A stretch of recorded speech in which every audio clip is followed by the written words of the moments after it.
Very interesting when you have two teams with elite defenses that the Roncallis elected to receive the opening kickoff. And, of course, Lucas Wynn, Bishop Dwenger's kicker, has an amazing leg. Rarely is the field big enough to contain it. He's a left-footed kicker. He's got it teed up. He approaches, and we are underway. This boot deep, and it is going to go all the way to the back of the blue paint and bounce its way to the back wall. And a touchback with Roncalli coming out to the 20 to start 1st and 10. They've got senior quarterback Colin Ash, a 5'11", 180-pounder who's completed 65% of his passes for over 1,800 yards. And this is a team that also likes to throw to backs out of the backfield. The two backs, Zach Dozier and Alex Jarvis, have combined for 55 catches on the season. They'll line up on the right hash. Single back. Dozier lines up, and they will run the option. There's the pitch, trying to get to the outside, and he breaks a tackle, and now he's free down the sideline. The 50, the 45, one man back, he cuts back. The 20, the 15, the 10, the 5, and he's tackled just before he gets to the goal line by A.J. Shefferly. But that's a 79-yard run on the first play from scrimmage for Roncalli. And in the first meeting, no touchdowns the entire game, and Roncalli's only a yard away from getting one here early against the Saints. Well, they executed the option play perfectly, as Jackson Parrish did have an opportunity to make a tackle. But the young man broke it, and after that tackle was missed, it was a race to the end zone. And like you said, Shefferly saved it. Dozier with the big run for Roncalli. And now he lines up at a wing, and they put Jarvis in the backfield. They give to Jarvis. Jarvis has stood up. He's trying to reach the ball over the plane and can't quite do it. He's held about a foot short of the goal line. Good job of stuffing it up the middle. Jarvis is 6'1", 201 pounds. He's the bigger back. And it was Piper who got in there to put his shoulder into the gut of Jarvis and keep him out of the end zone. 2nd down and goal from inside the 1-yard line. Shotgun for Roncalli, and it's a quarterback keeper. He's wrapped up at the 1, but he spins his way across the goal line. Touchdown, Roncalli. In just 49 seconds, the Royals have scored a touchdown, and they lead it 6-0. Well, not the way Bishop Dwenger wanted to start the day, but being that it's the first drive, they can get themselves settled back into this thing and not get too overburdened with what just happened. It is Gavin Lautane who will try the extra point. His kick, and that is good. Line drive that got inside the left upright. And we've got a 7-0 score. Roncalli leading it over the Bishop Dwenger Saints with 11:11 left here in our opening quarter. You're listening to the Midwest Box Breaks High School Football Game of the Week, the Class 4A State Championship on 1380 The Fan and 100.9 FM. Roncalli strikes quickly. They lead it 7-0 over the Bishop Dwenger Saints with 11:11 remaining in the opening quarter, and the Royals lining up to kick it off. Back deep for the Bishop Dwenger Saints, it'll be Carter Zent who lines up between the hash marks at about a 2.5-yard line. Kicking it for Roncalli is Gavin Lautane. Lautane approaches, kicks, and the boot is going to be returnable. Zent makes the catch at the 2. The 15 up the middle between the hash marks, the 20, 25, and taken down near the 28-yard line, where the Saints will start 1st and 10 under their senior quarterback's leadership, Henry Jordan. Jordan has completed 53% of his passes, but he's been much better than 53% during the playoffs. 1,300 yards, 9 touchdowns, but he has thrown 12 picks. Got to avoid the mistakes, because those can really cost you at a game of high stakes like the one today. No question. He's got to make sure he finds his receivers and gets rid of the football and hit the white jerseys. Ellinger, the lone back, and it will be a quick screen. Zent makes the catch. He's immediately hit and taken down by Luke Baker, and it is a loss of a yard back at the 27. Well, the wide receiver on the outside should have blocked the man on, but he bypassed him to go to the safety, and they're in cover 2. That corner is just sitting there waiting for that to happen, and he went and made it happen for a 2-yard loss. Might be one of those passes just to get some confidence for Jordan. It's an easy completion, but there's nothing after he made the catch a couple of yards deep in the backfield. Here's a keeper for Jordan. He shoots through the gap. He's across the 35, diving out to the 36. A 9-yard gain on 2nd and 11. It's going to bring up a 3rd and short for the Bishop Dwenger Saints. Yeah, they went with the +1 run game with the quarterback and just ran a basic ISO with the lead blocker. And Henry Jordan found the seam and, got good yardage now to set up a short yardage play here on 3rd down. Ball on the right hash from their own 36-yard line. Saints have it 3rd down and 2. 4-man front for Roncalli. Shotgun for Jordan. And a give to the back, and it bouncing it to the off tackle left side. 1st down yardage across the 40 and almost to the 45. And I think that's Shefferly with the carry. Shefferly is the Saints' big back. He is 6 feet tall, 195 pounds. And the senior will move the sticks. It's a 1st down for the Saints at the 45 after a gain of 9 yards for Shefferly. Yeah, just inside zone that he ended up bouncing to the outside. Made a nice man miss, and like you said, he's a big, strong kid that's hard to bring down. 2 receivers split each side. Spread formation with a single back for Jordan in the gun. There's the snap. He's going to drop in the pocket, look to throw.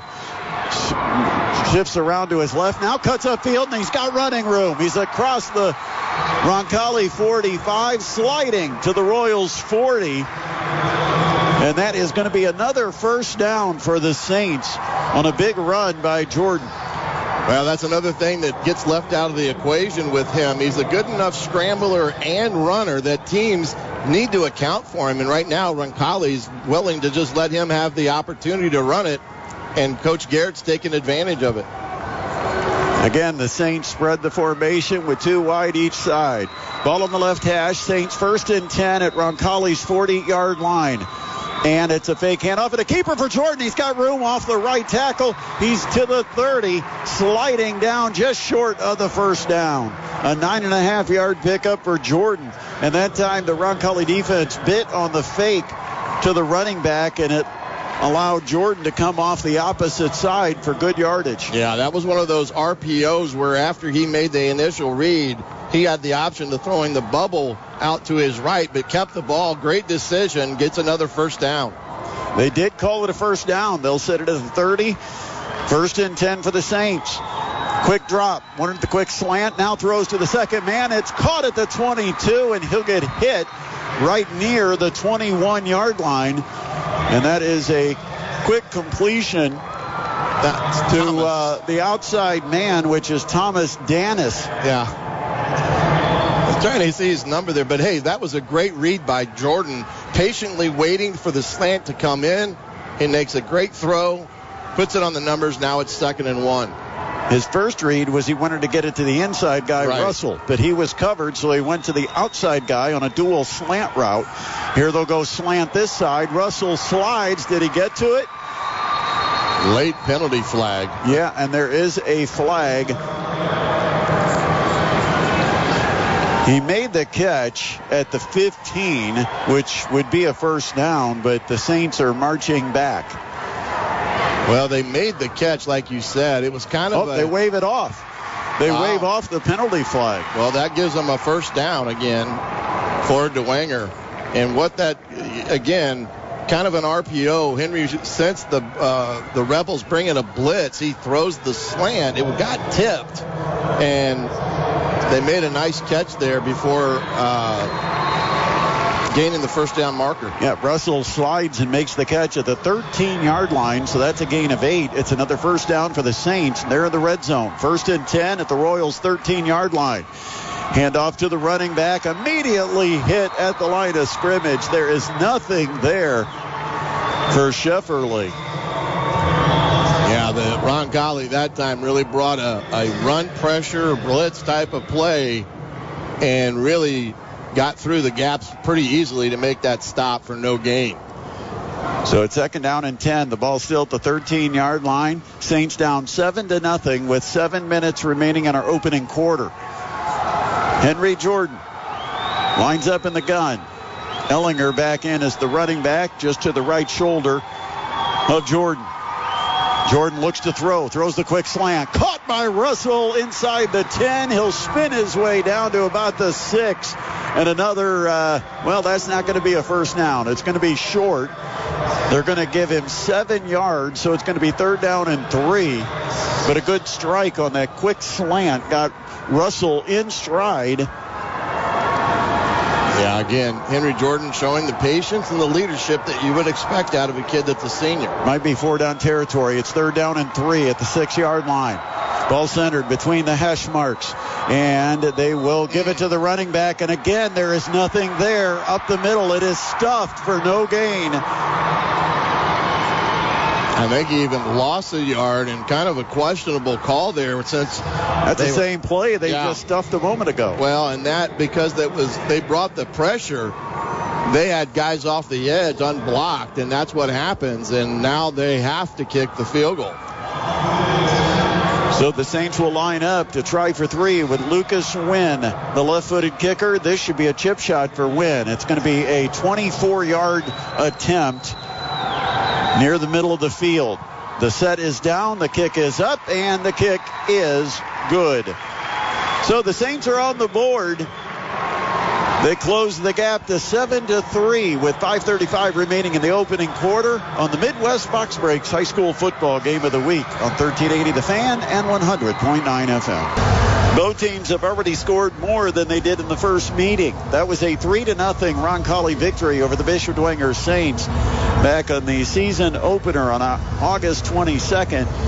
Here on November 29th, you've got a 7-3 Roncalli lead with 5:35 remaining in the opening quarter. The Saints didn't get the touchdown that they would have liked to have had to tie it, but I think it was important for the Saints offense to establish that they're not going to just crawl into a hole and hide, that they're, and they moved the ball on that opening drive. They just got stalled out. You got to think both offenses feel pretty good that they were able to move the football on each opposing defense, because that's what these teams are made of, is their defensive play.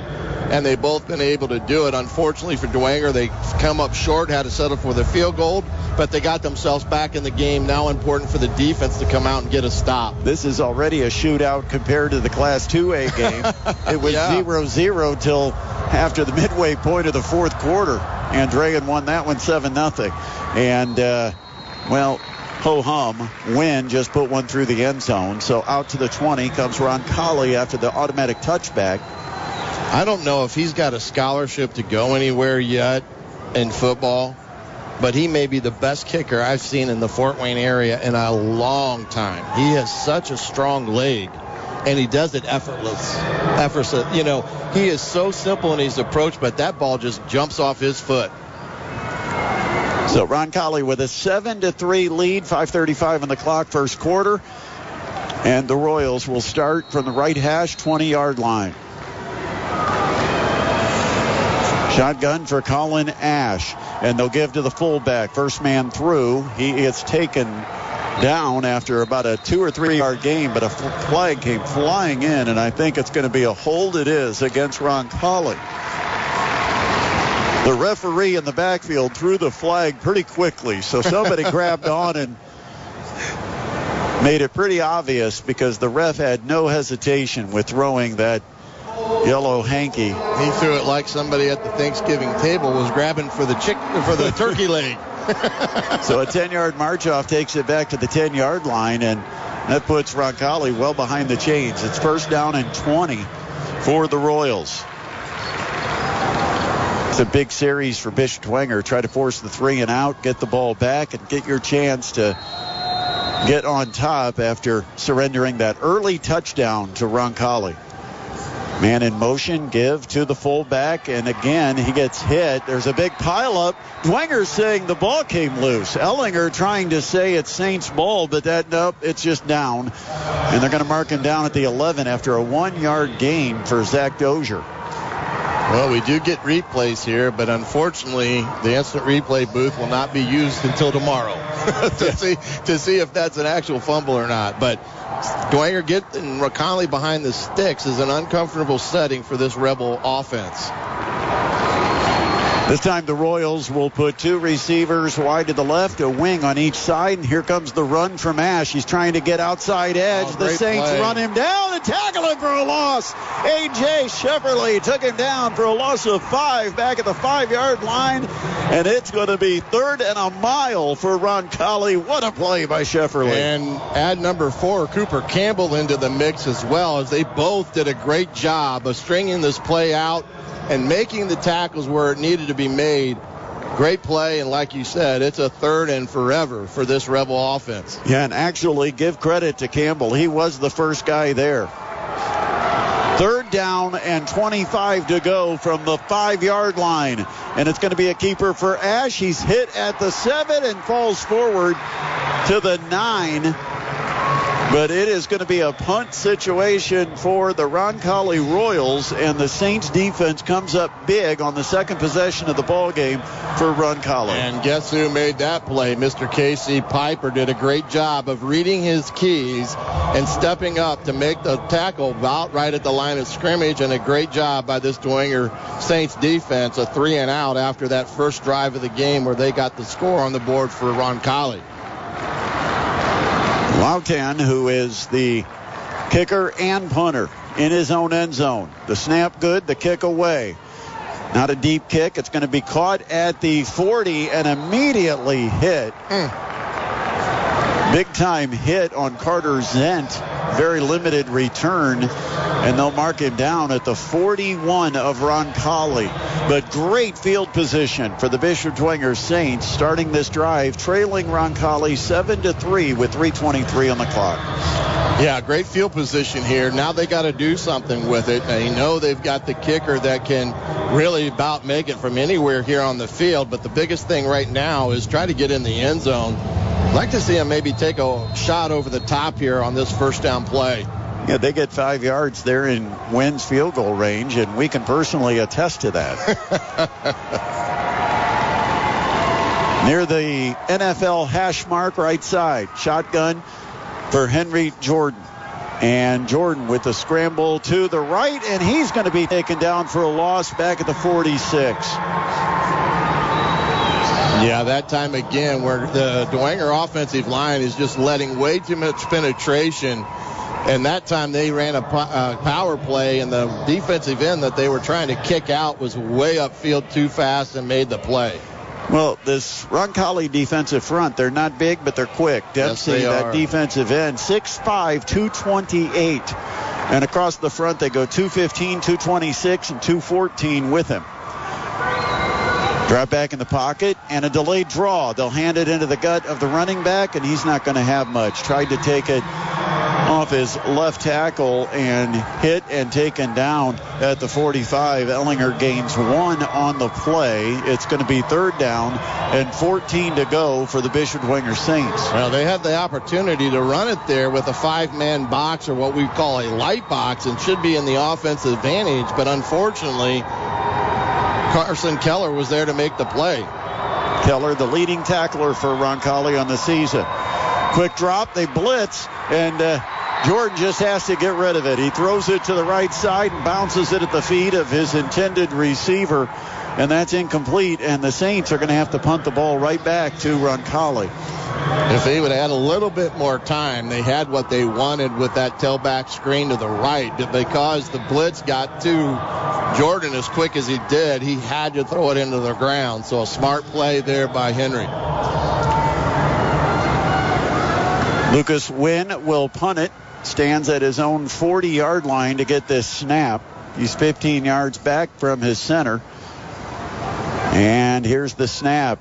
Wynn had trouble handling it, got it late, and then a low kick. It's going to bounce at the 15, inside the 10, down to the 5. Saints have it covered, and they'll down it at the 1-yard line. What a job for the Saints. That was Campbell. Cooper Campbell. Yeah, he got down, got in position, and fielded it like a shortstop at the 1-yard line after the bouncing punt.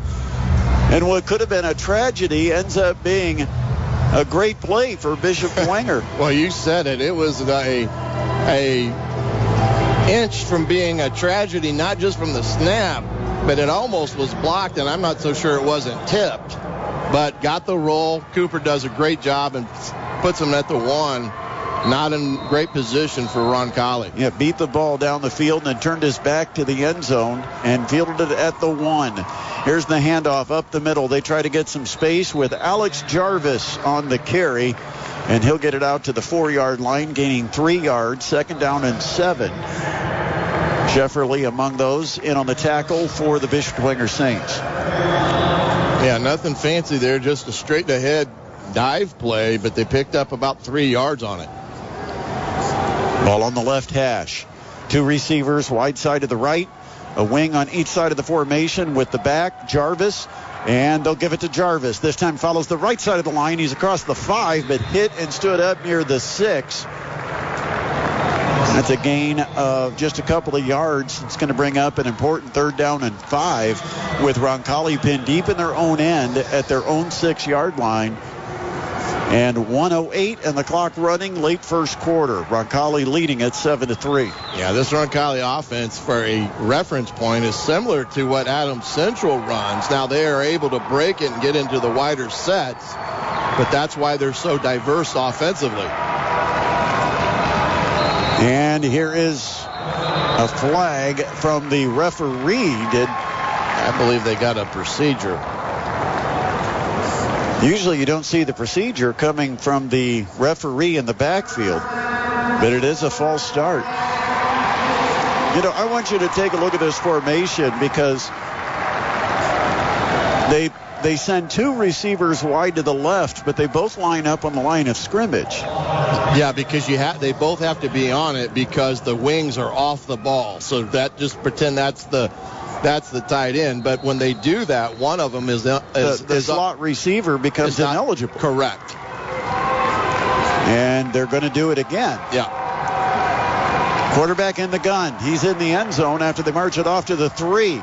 And they'll hand it to the fullback, and nothing there for Jarvis. He gets hit at the 5, and he's pushed all the way back into the end zone as a host of Saints were there to make the play. And it's going to be a 4th down and 6 to go for Roncalli. And once again, they're going to have to punt from their own end zone. Now, this Dwenger defense has done a great job here. 2 series in a row holding this Rebel offense to 3 and out. It's imperative getting good field position again that Dwenger does something with it because this could flip very quick. End of the first quarter as the clock goes to zeros, and Roncalli is leading it after 1, 7-3 over the Bishop Dwenger Saints. You're listening to the Midwest Box Breaks High School Football Game of the Week, the Class 4A State Championship on 1380 The Fan and 100.9 FM. Downtown Indianapolis, where, yes, there's some snow down here as well. And kind of hit and miss through most of the morning hours, but now this afternoon getting a little more of a steady snow.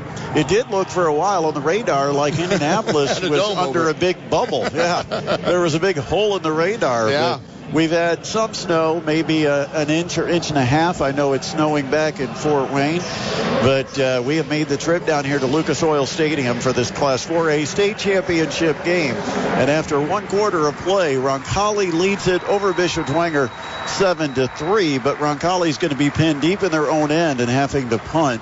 And they let the clock run down, and it wasn't because they wanted to pick up the wind in the second quarter, because we're indoors with the roof is closed. Yeah, I was going to ask in case there's any question. I was going to ask because of that dome over Indianapolis whether they may open the roof today, but they decided to keep it closed. Well, that had gotten a little chilly for me, but I think you'd have been okay with it. Probably have been okay with it, but yeah, it was a little slippery. I was coming from West Lafayette. You were coming from Fort Wayne, and we were trying to see which one was going to have it the worst. And I think I had it worse than you did, maybe because of the way the snow was falling. But once I got to around Lebanon, it was like the skies parted, and it was nice and drivable weather. Well, the Saints have their loyalist fans that have made the trip down here to Indianapolis braving the weather. And we salute them and wish them a safe trip back to the fort after this game ends. So Roncalli line up to punt, and the punter's got his heels just barely off that back line of the end zone. Lautain is going to receive this snap. A lot of pressure. He makes the catch, gets the kick away, and he shanked it off the side of his foot. It's going to bounce, and Dwenger goes and jumps on it at the 24-yard line. That's a dangerous play, but it works out. They'll give him the 23. So that kick is only 18 yards, and the Saints will start this drive just outside the red zone. I think it may have hit a Roncalli player, and that may have been why the Dwenger Saint may have looked to maybe, like you said, pick it up maybe, because then he's really not in jeopardy since the ball is officially kind of a down until the play is over. But a huge break for Dwenger, and a must get the ball in the end zone with this field position. You can't let these opportunities pass you by. Yeah, you've got to take advantage, because the last two drives the Saints have had field position, and now they start at the 23 of Roncalli. 1st and 10, left hash, 2 receivers split each side. Henry Jordan, the quarterback, in the gun. He's got Shefferly as the running back, and it's Jordan following the block of Shefferly right side, and he's only going to get to the 21, a short gain of about 2 yards for Henry Jordan on the quarterback keeper. Well, that time they used Shefferly as a lead blocker on that play that they ran in the first quarter that got some big yardage, but this time Roncalli stuffed it and kept it just to a 1-yard gain. Ryan Eaton, our good buddy up in LaGrange, chiming in to let us know it is snowing hard. I was going to ask. To the northwest of Fort Wayne right now. He got his shovel out yet. It is 2nd down and 8 from about the 21.5-yard line. Drop back in the pocket. Jordan to throw, and he does, and it's behind his intended receiver on the slant route and incomplete. Tried to get it to Carter Zent on a quick slant on the right side, and Zent spun around, reached behind him, but it went off his hands, and the incomplete pass brings up 3rd down and long. Yeah. It is in Lucas Wynn's range, but a 3-point field goal is only going to bring the Saints to within 1. They're looking for the lead. At the 22, 3rd down, 9. They move the ball out to the left hash. And a drop back and a look. They're going to go deep fade for the end zone. And over the top, it's caught. Touchdown, Saints. They got the coverage they wanted on the outside. And the Saints with the touchdown on the fade to the corner. Max Jordan.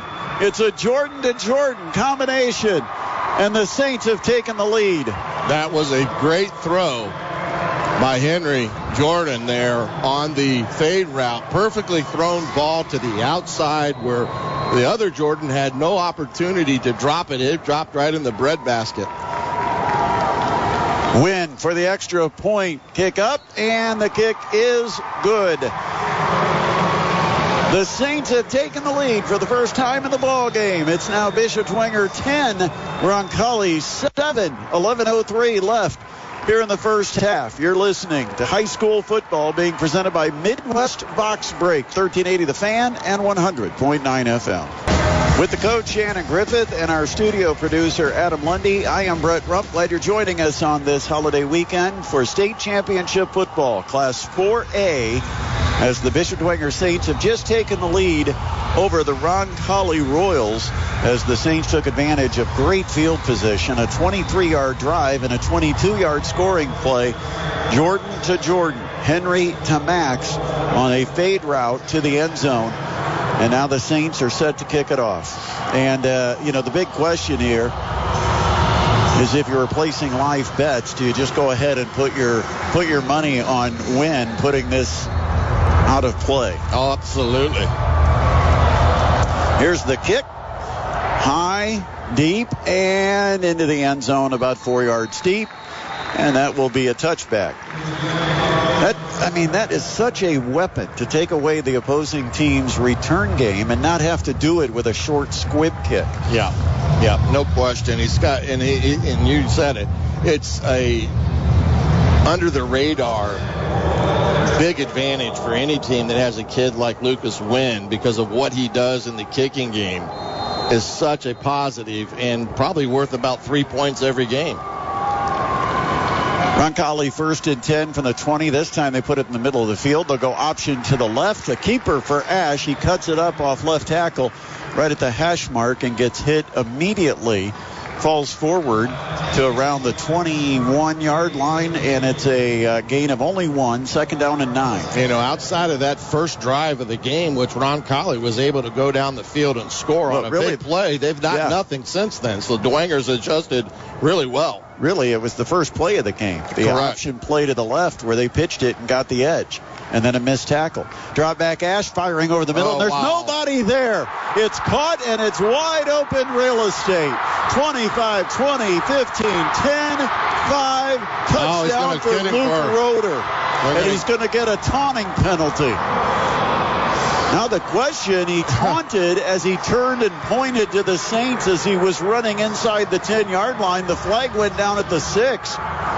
They may take the points off the board. Is this going to be marched off from the spot of the foul since it was during the play? Well, Bishop Dwenger just completely blew a coverage. There was no safety. Roeder went down in the middle of the field and nobody was at home. And the flag laying at the 6-yard line, clearly it's taunting, but it is ruled a touchdown. And you can hear the Dwenger fans not happy about it being ruled a touchdown, but it's going to put Roncalli ahead. And again, the big play burns Bishop Dwenger. Again, 2 missed assignments already tonight is costing big time. 79-yard run set up the first touchdown. And this play goes for 79 yards as well. Well, they're going to get the mark off on the kickoff. Yeah, the extra point's going to be lined up. Normal distance. The snap, the set, the kick, and it is good. So we have a 14-10 lead for Roncalli. The Bishop Dwenger advantage did not last long. Blown coverage in the secondary left the top receiver for Roncalli totally uncovered. And he sprinted it from about midfield all the way to the end zone, and then even a little peace sign. A little peace sign as he was heading in, and that's going to be marched off on the kickoff. So with Roncalli up by 4 over the Bishop Dwenger Saints and 10:19 left in the second quarter, we'll take a break. You're listening to the Midwest Box Breaks High School Football Game of the Week on 1380 The Fan and 100.9 FM. Well, after a 3-0 game to open the season, Roncalli got the victory over Bishop Dwenger. This one's turned into a shootout. It's 14-10 Roncalli with 10:19 still left in the second quarter. And for Bishop Dwenger, 2 big plays, 2 79-yard plays, one on a quarterback option where the running back got around the edge, and then this one, an uncovered receiver with broken coverage, and it's 79 yards to the house. Saints can't afford those kind of mistakes in this type of game. No, because the communication in the back end cost him there, because it was maybe man coverage and somebody forgot to go with the guy down the middle of the field because he probably thought it was zone coverage and he had a safety back there. But you got to regroup and get yourself in a position here with the field position off this kickoff. Roncalli to kick it left to right as we look at the field here at Lucas Oil Stadium, home of the Colts, who will host the Houston Texans coming up tomorrow. Here's the kick from the right hash. It's sent over to the left side of the field and taken at the 12. Up the middle, 20, 25. Now going to cut to the left side, 30. Little shaking to avoid another tackle, and Ellinger gets it out to the 33-yard line. A nice return for Houston Ellinger, and the Saints start 1st and 10 at their own 33-yard line. Yeah, that was actually a pretty decent kick all the way down to the 12. And again, Ellinger gets a good return for Bishop Dwenger. So the field position here, not as good as they had on the last couple of drives, but a chance to get a drive going and get some points on it. 10-10 remains, second quarter. 14-10 Roncalli. Saints 1st and 10 at their own 33. Ball on the left hash with 2 receivers to each side. And it's a fake handoff, and I'll roll to the right for Jordan. He rolls. He's all the way to the edge and run out of bounds at the 34. That'll be a 1-yard gain. He ran a long way to get 1 yard, but had to escape some pressure that was coming in the pocket, so he escaped to the right and got all the way to the far sideline. They'll give him 2 yards out to the 35, 2nd down and 8. Yeah, they went with a little hard play action there. I think they were looking to maybe take a shot, but Roncalli did a good job of covering it. And then Henry did the best thing he could do, is scramble and get at least a positive out of it. And 2nd and 9 here. Single back over the right shoulder of Jordan, and again they'll fake it, and Jordan's going to keep it. He'll be chased down in the backfield by Nolan Dempsey, the defensive end for Roncalli, and it's a loss back to the 32. Yeah, it was zone read, and I think Henry guessed more than he should have, and Dempsey learning his lesson to read his keys, and this time made the play. And not really a big fake. It was kind of one of those. It was an air fake, where you kind of hold the ball out and just take it back, rather than getting it into the gut of the running back and holding the defender. Correct. So it's 3rd and long, 3rd down and 12 from their own 32-yard line. Jordan will drop. Here comes the rush. He has to escape by going to his left. Throws late and low and incomplete out at the 40-yard line. Trying to get it to Tommy Danis. And it's a quick 3 and out for the Saints after they fell behind 14-10. They're going to have to punt the ball away to Roncalli. Yeah, and this is where the field position starts to make an impact here. So a big punt here would help Dwenger potentially flip the field. Lucas Wynn, can he be a weapon in the punt game? Last time he bobbled the snap. Here's the snap. He handles it, and the kick is away. End over end kick, not very deep, and it's going to be taken on a fair catch at the 42. So Roncalli's going to have good field position as Luke Baker makes the fair catch for the Royals. And they'll take over at their own 42-yard line, leading at 14-10 with 9:09 left here in the first half. Yeah. That series for Dwenger was not what they wanted. And again, this defense is going to have to come up big and maybe get a stop again here. Colin Ash, the senior quarterback, will run the option, and a late pitch and some running room on the outside, but closing quickly the Saints. And they say the ball came out and they recovered it, and they did. They got it just before it crossed the sideline.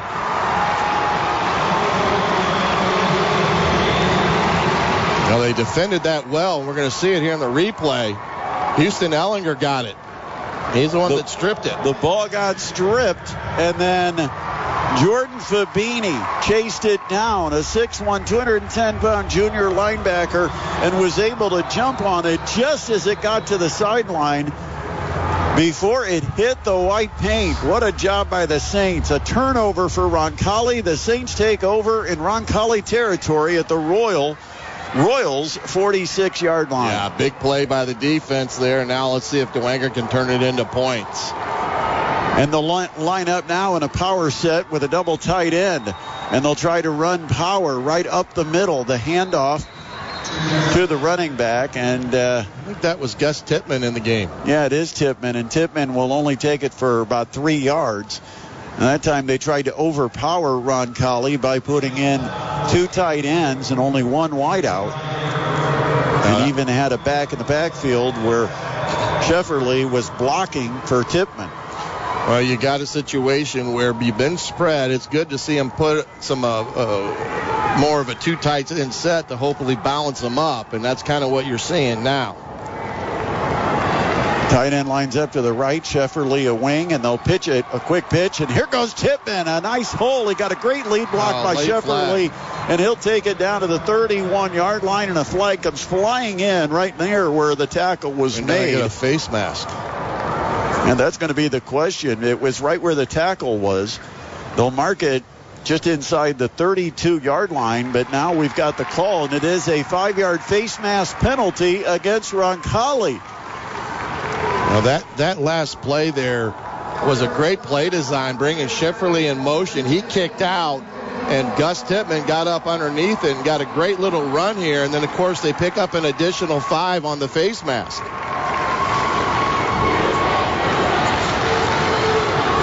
Looking at the replay, there it was. Yeah, just at the end. Just a little bit at the end. His hand came from the chest and went up and caught just a piece of the face mask. That's why it was only a 5-yard penalty. Correct.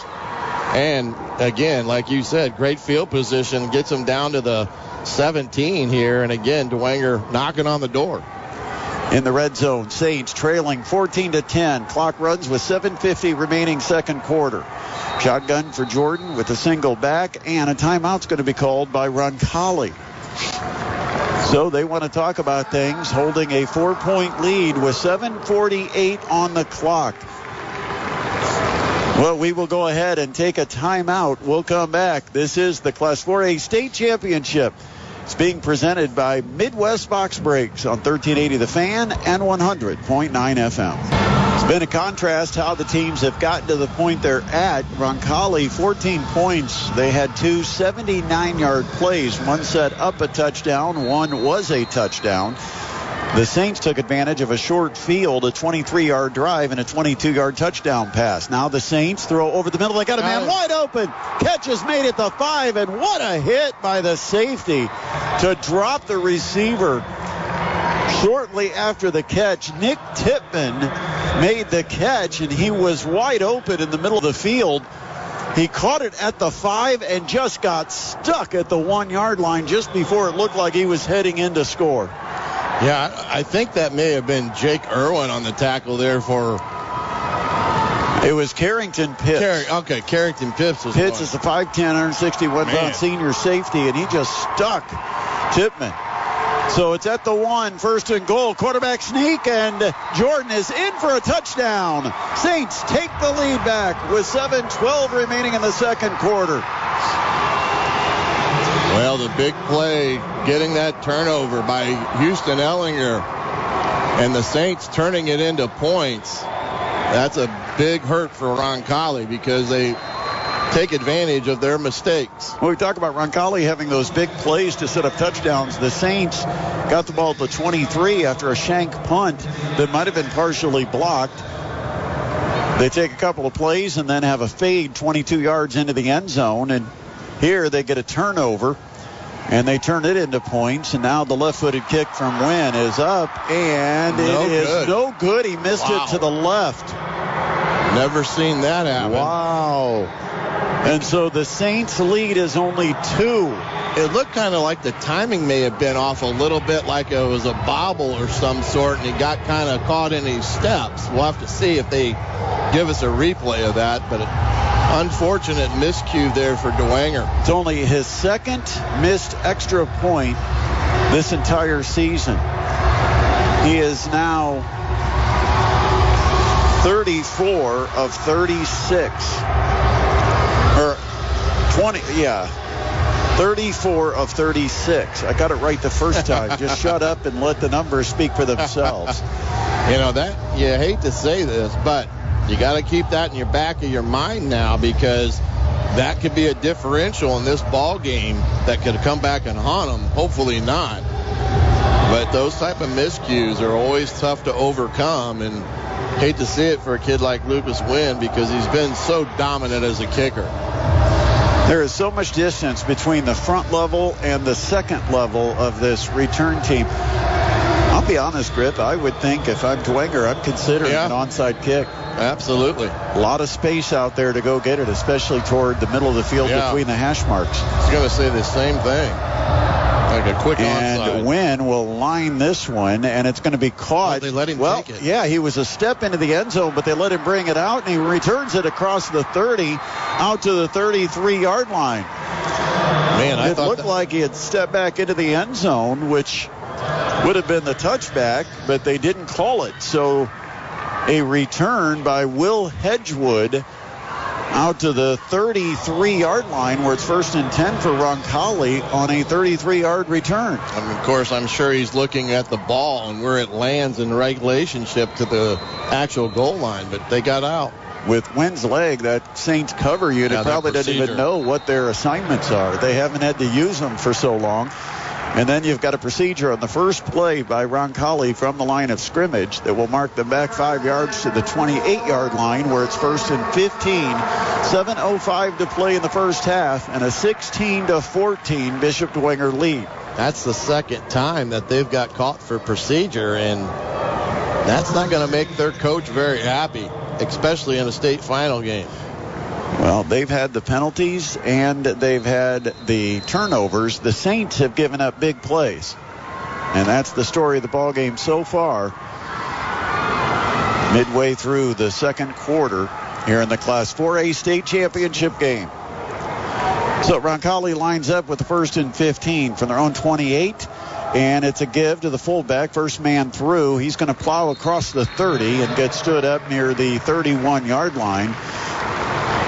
Short gain on the carry by Alex Jarvis. Second down, about 12 to go for Roncalli. Yeah, Dwenger's got them right where they want them again, off schedule. And now, hopefully, can get a big stop again. Ball on the left hash, man in motion from the left wing to the backfield. He goes all the way across, play action, throwing deep, and overshoots everybody. And that time the Saints were not fooled. They thought maybe they could slip Roeder again up the middle of the field, but the Saints had double coverage deep. And you've got pass interference called against the Bishop Dwenger Saints. I didn't even see the flag. Well, and the flag is apparently out near the 50-yard line. That's a good 15 yards short of where that incompletion was. Yeah, but and it wasn't even close. It's going to be an automatic first down, and you can see the discussion right now going on with Jackson Parrish, the Saints senior safety, and the officials. So he apparently was the guilty party. Oh, there it is. Yeah. Yeah, he held on. That could have been a hold, but the ball had just gotten in the air. That was a critical penalty, too, because Jarvis with a dive play for a couple of yards on first down. It gave them a big first down, and it keeps them on the field, but kind of a costly penalty there at the inopportune time. Second down and 8. The 2-yard gain puts it out to the 48-yard line for the Roncalli Royals. Shotgun snap, and it's an option play with a pitch to the running back. He gets hit, and then forward progress will take him just past the line of scrimmage for a 1-yard gain. Good defense that time as they slipped Roeder into motion and used him as the pitch man. So Roeder with the carry for 1 yard. It's 3rd down and 7, and this is a chance for Bishop Dwenger to come up with a big stop defensively. Yeah, that was a great play by Houston Ellinger that time on the pitch. From the left hash, 2 receivers right, 1 receiver left. A wing goes in motion, right to left, and a drop back. And Ash will roll to his right. The left-handed quarterback slings it deep sideline, and a lot of contact, and they're going to get another interference penalty. This one against Nick O'Keefe, man-to-man coverage. And he pushed down the receiver. They tried to get it to Mickey Dillon on the near sideline, and man, O'Keefe just didn't turn his head around and went right into Dillon, who was trying to come back for the football. And another pass interference call on a 3rd and 7 is going to be an automatic first down for Roncalli. Yeah, 2 times in a row. And you know what's interesting? Man. You know what's interesting? Dillon is pulling the sleeve of O'Keefe to pull him into him.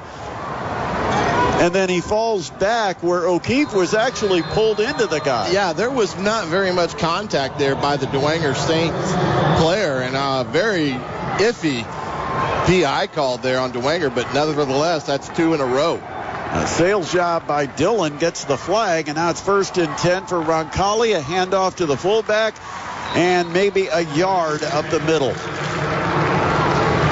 This time, Zach Dozier with the carry right up the middle. He'll get it just inside the 35 to the 34, so it's close to 2 yards on the pickup. Second down, a long 8 for Roncalli. Yeah, about 4:50 left here in the half, and Dwenger's got to get a stop here. Saints clinging to a 16-14 lead.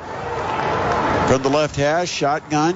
And a give to the fullback, and this time Jarvis gets stood up as he gets inside the 35, and they'll give him forward progress to the 33. That's another 1-yard gain, and here we are again, a 3rd down and 7 from the 33-yard line. Roncalli down by 2, and the clock runs. Just over 4 minutes left in the first half. That was a great job by the front 3 of Bishop Dwenger's defensive line, getting penetration and the big stop. 2 receivers bunched together on the boundary side, 2 receivers right, and they'll run a bubble screen. The catch made at the 35, and then he gets a block and down the sideline. He's got a first down, I believe, at the 25-yard line. If they give him the 25, it's a first. They give him the 25, first down Roncalli, and he got a key block by that wideout that just got him down the sideline, and O'Keefe came over, made the tackle, but not before Dozier gets the first down. And we talked about it earlier that this is a Roncalli team that likes to throw to their backs. Dozier's 27th catch on the year. Now from the right hash, a give up the middle, big hole for Alex Jarvis, and Jarvis will spin inside the 20 down to the 16-yard line, a 9-yard gain on first down for Alex Jarvis. Yeah, they kind of ran their kind of a double puller there and got up the middle.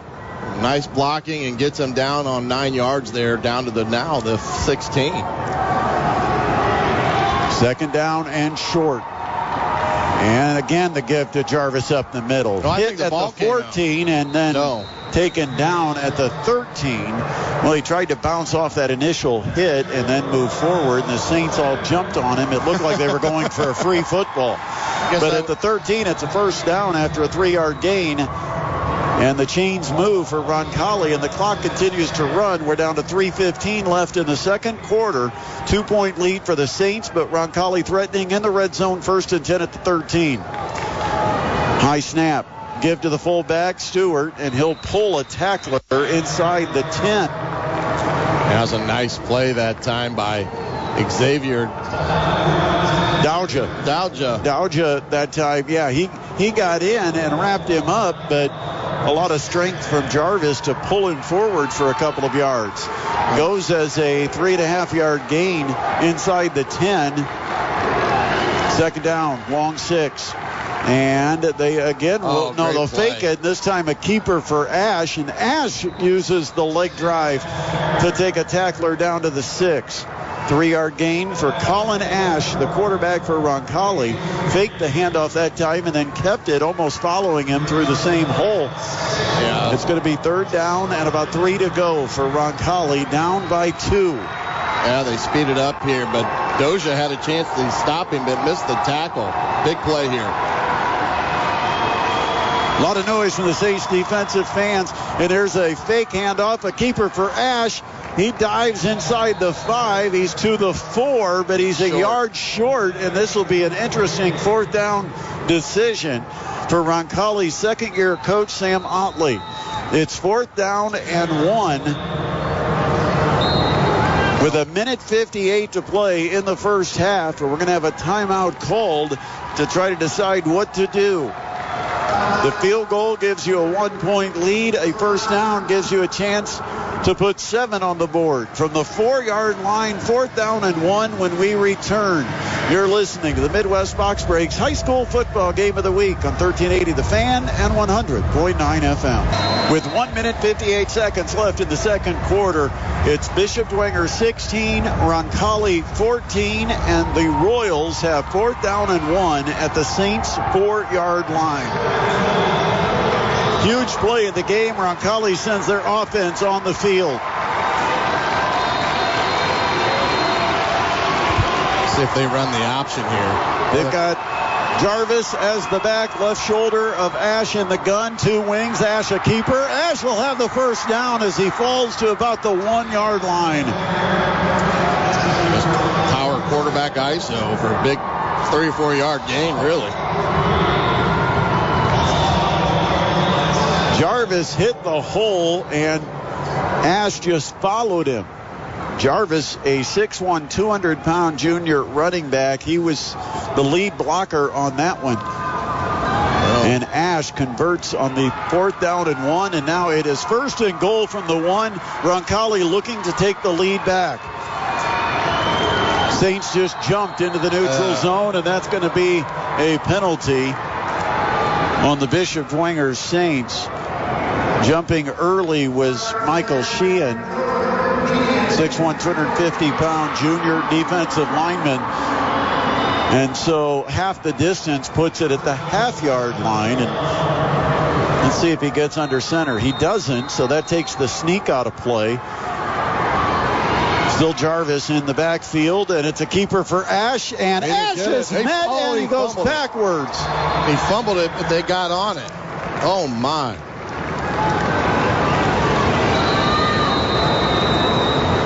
A 1-yard line, and it's a loss of a half a yard, but still a minute 5 left on the clock, and timeout's called. Yeah, let's see if I think he fumbled. Yeah, he did. It's on the ground there. Wow, they are lucky. Yeah, they stripped it away, and coming in to jump on it was Mickey Dillon, the wideout, who alertly saw the ball pop free.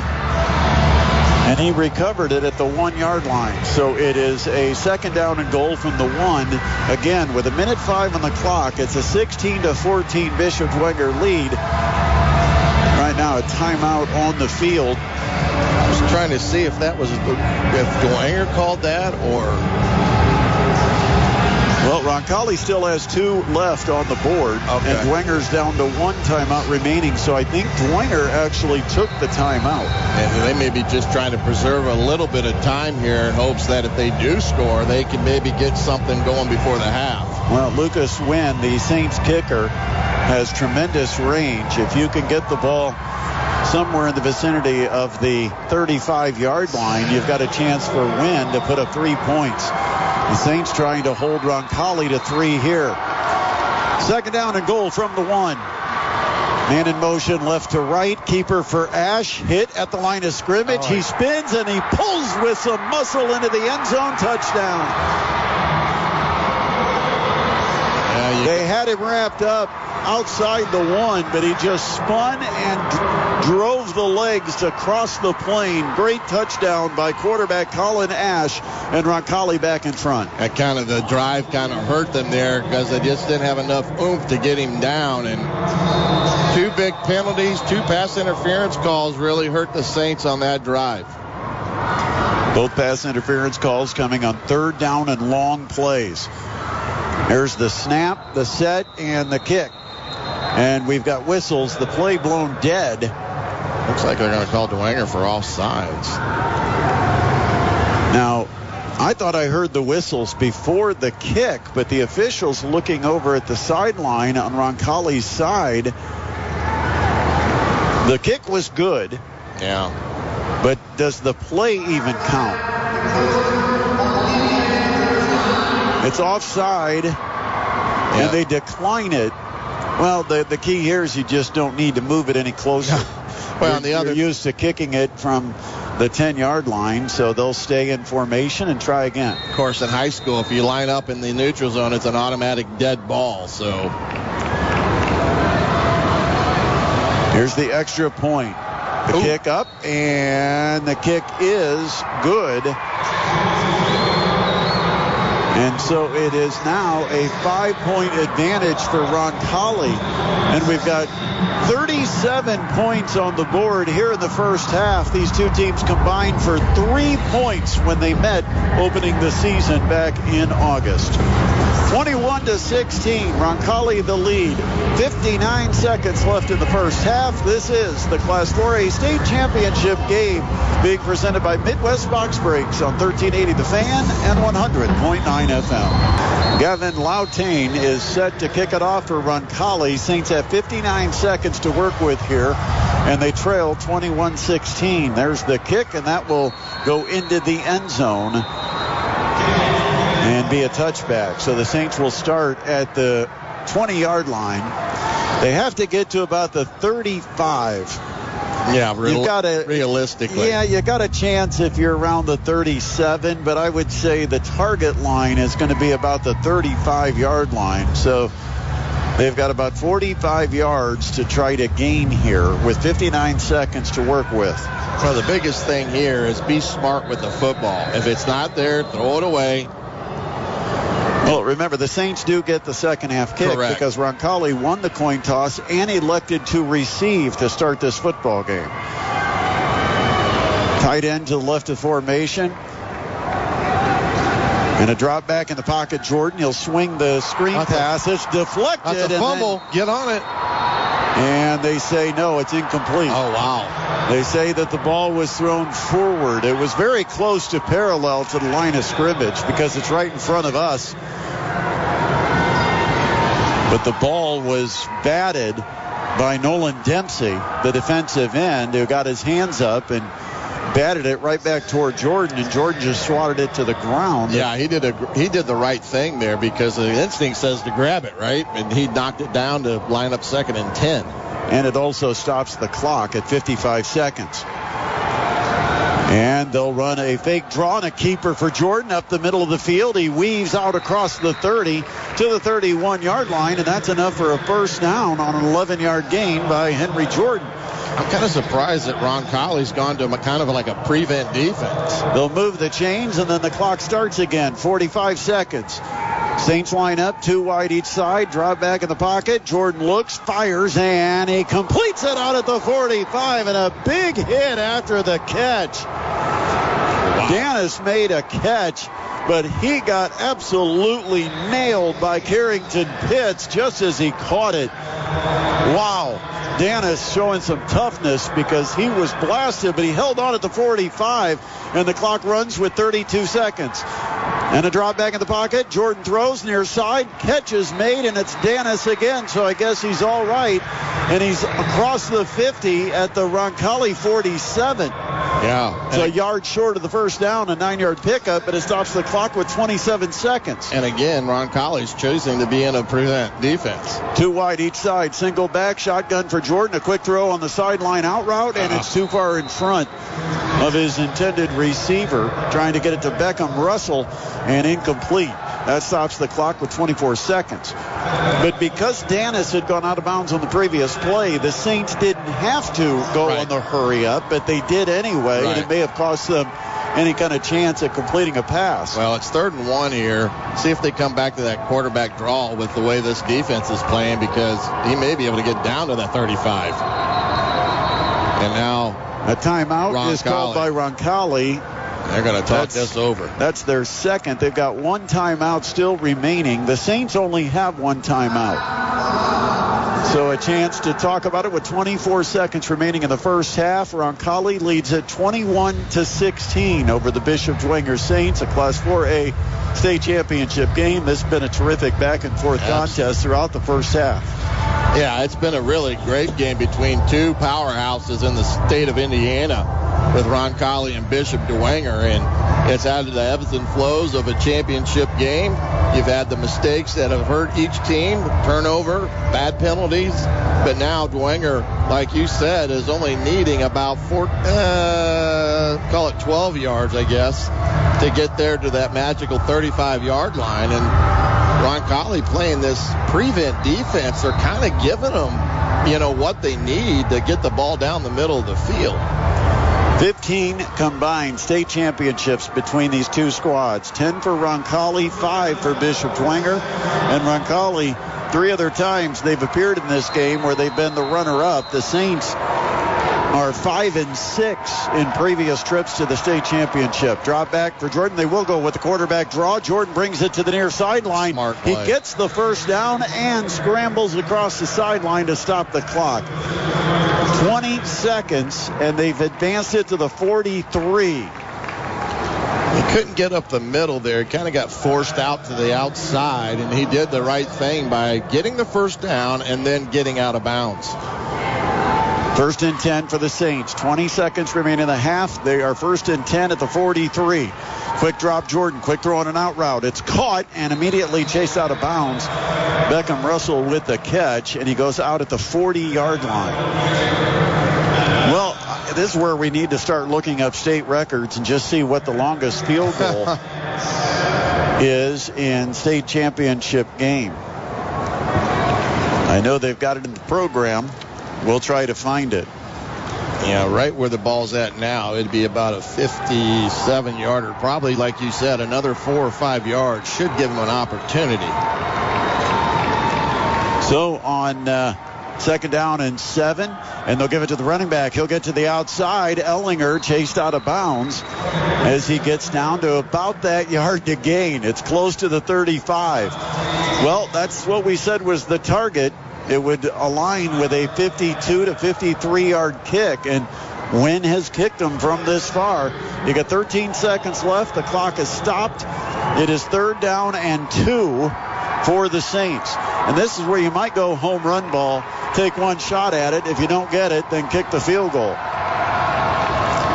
And they'll throw a quick out route, but there was some confusion. The receiver didn't run the out route. It was intended for Dennis near sideline, and it sailed well behind him because he never broke to the sideline. So it's going to be a long field goal try. And I'm still looking to see where the longest field goal is in state championship history. I know, Griff, you've got one of these, so I'll let you see if you I can don't find have it. one. I couldn't find it. They have most field goals, longest field goal, 52 yards. So this would be a state record, 52-yarder for Wynn. The kick is up on its way. Does it have the distance? No, it falls short. He didn't get all of it. No, it dropped right below the crossbar at the back of the end zone. Still 5 seconds remaining in the half. That would have tied the all-time state record. And you said it on that previous 3rd down play. If they run the correct route and get that outcut, it's another 2 or 3 yards closer, which is a big difference because that probably would have been good. Man. So Roncalli's going to hold on to the halftime lead, leading at 21-16 over the Bishop Dwenger Saints. Of course, they would have held the lead even with a made field goal, but they'll just go to a knee, and that will burn the final 5 seconds of our first half and send us to the locker room at the midway break. What a first half, back and forth throughout the first 24 minutes of this one. A state championship is on the line in Class 4A in Indiana. And at halftime, it is Roncalli leading it over the Bishop Dwenger Saints 21-16. We will take a break. We're going to come back. We'll review this first half, talk about the scoring in a back and forth affair.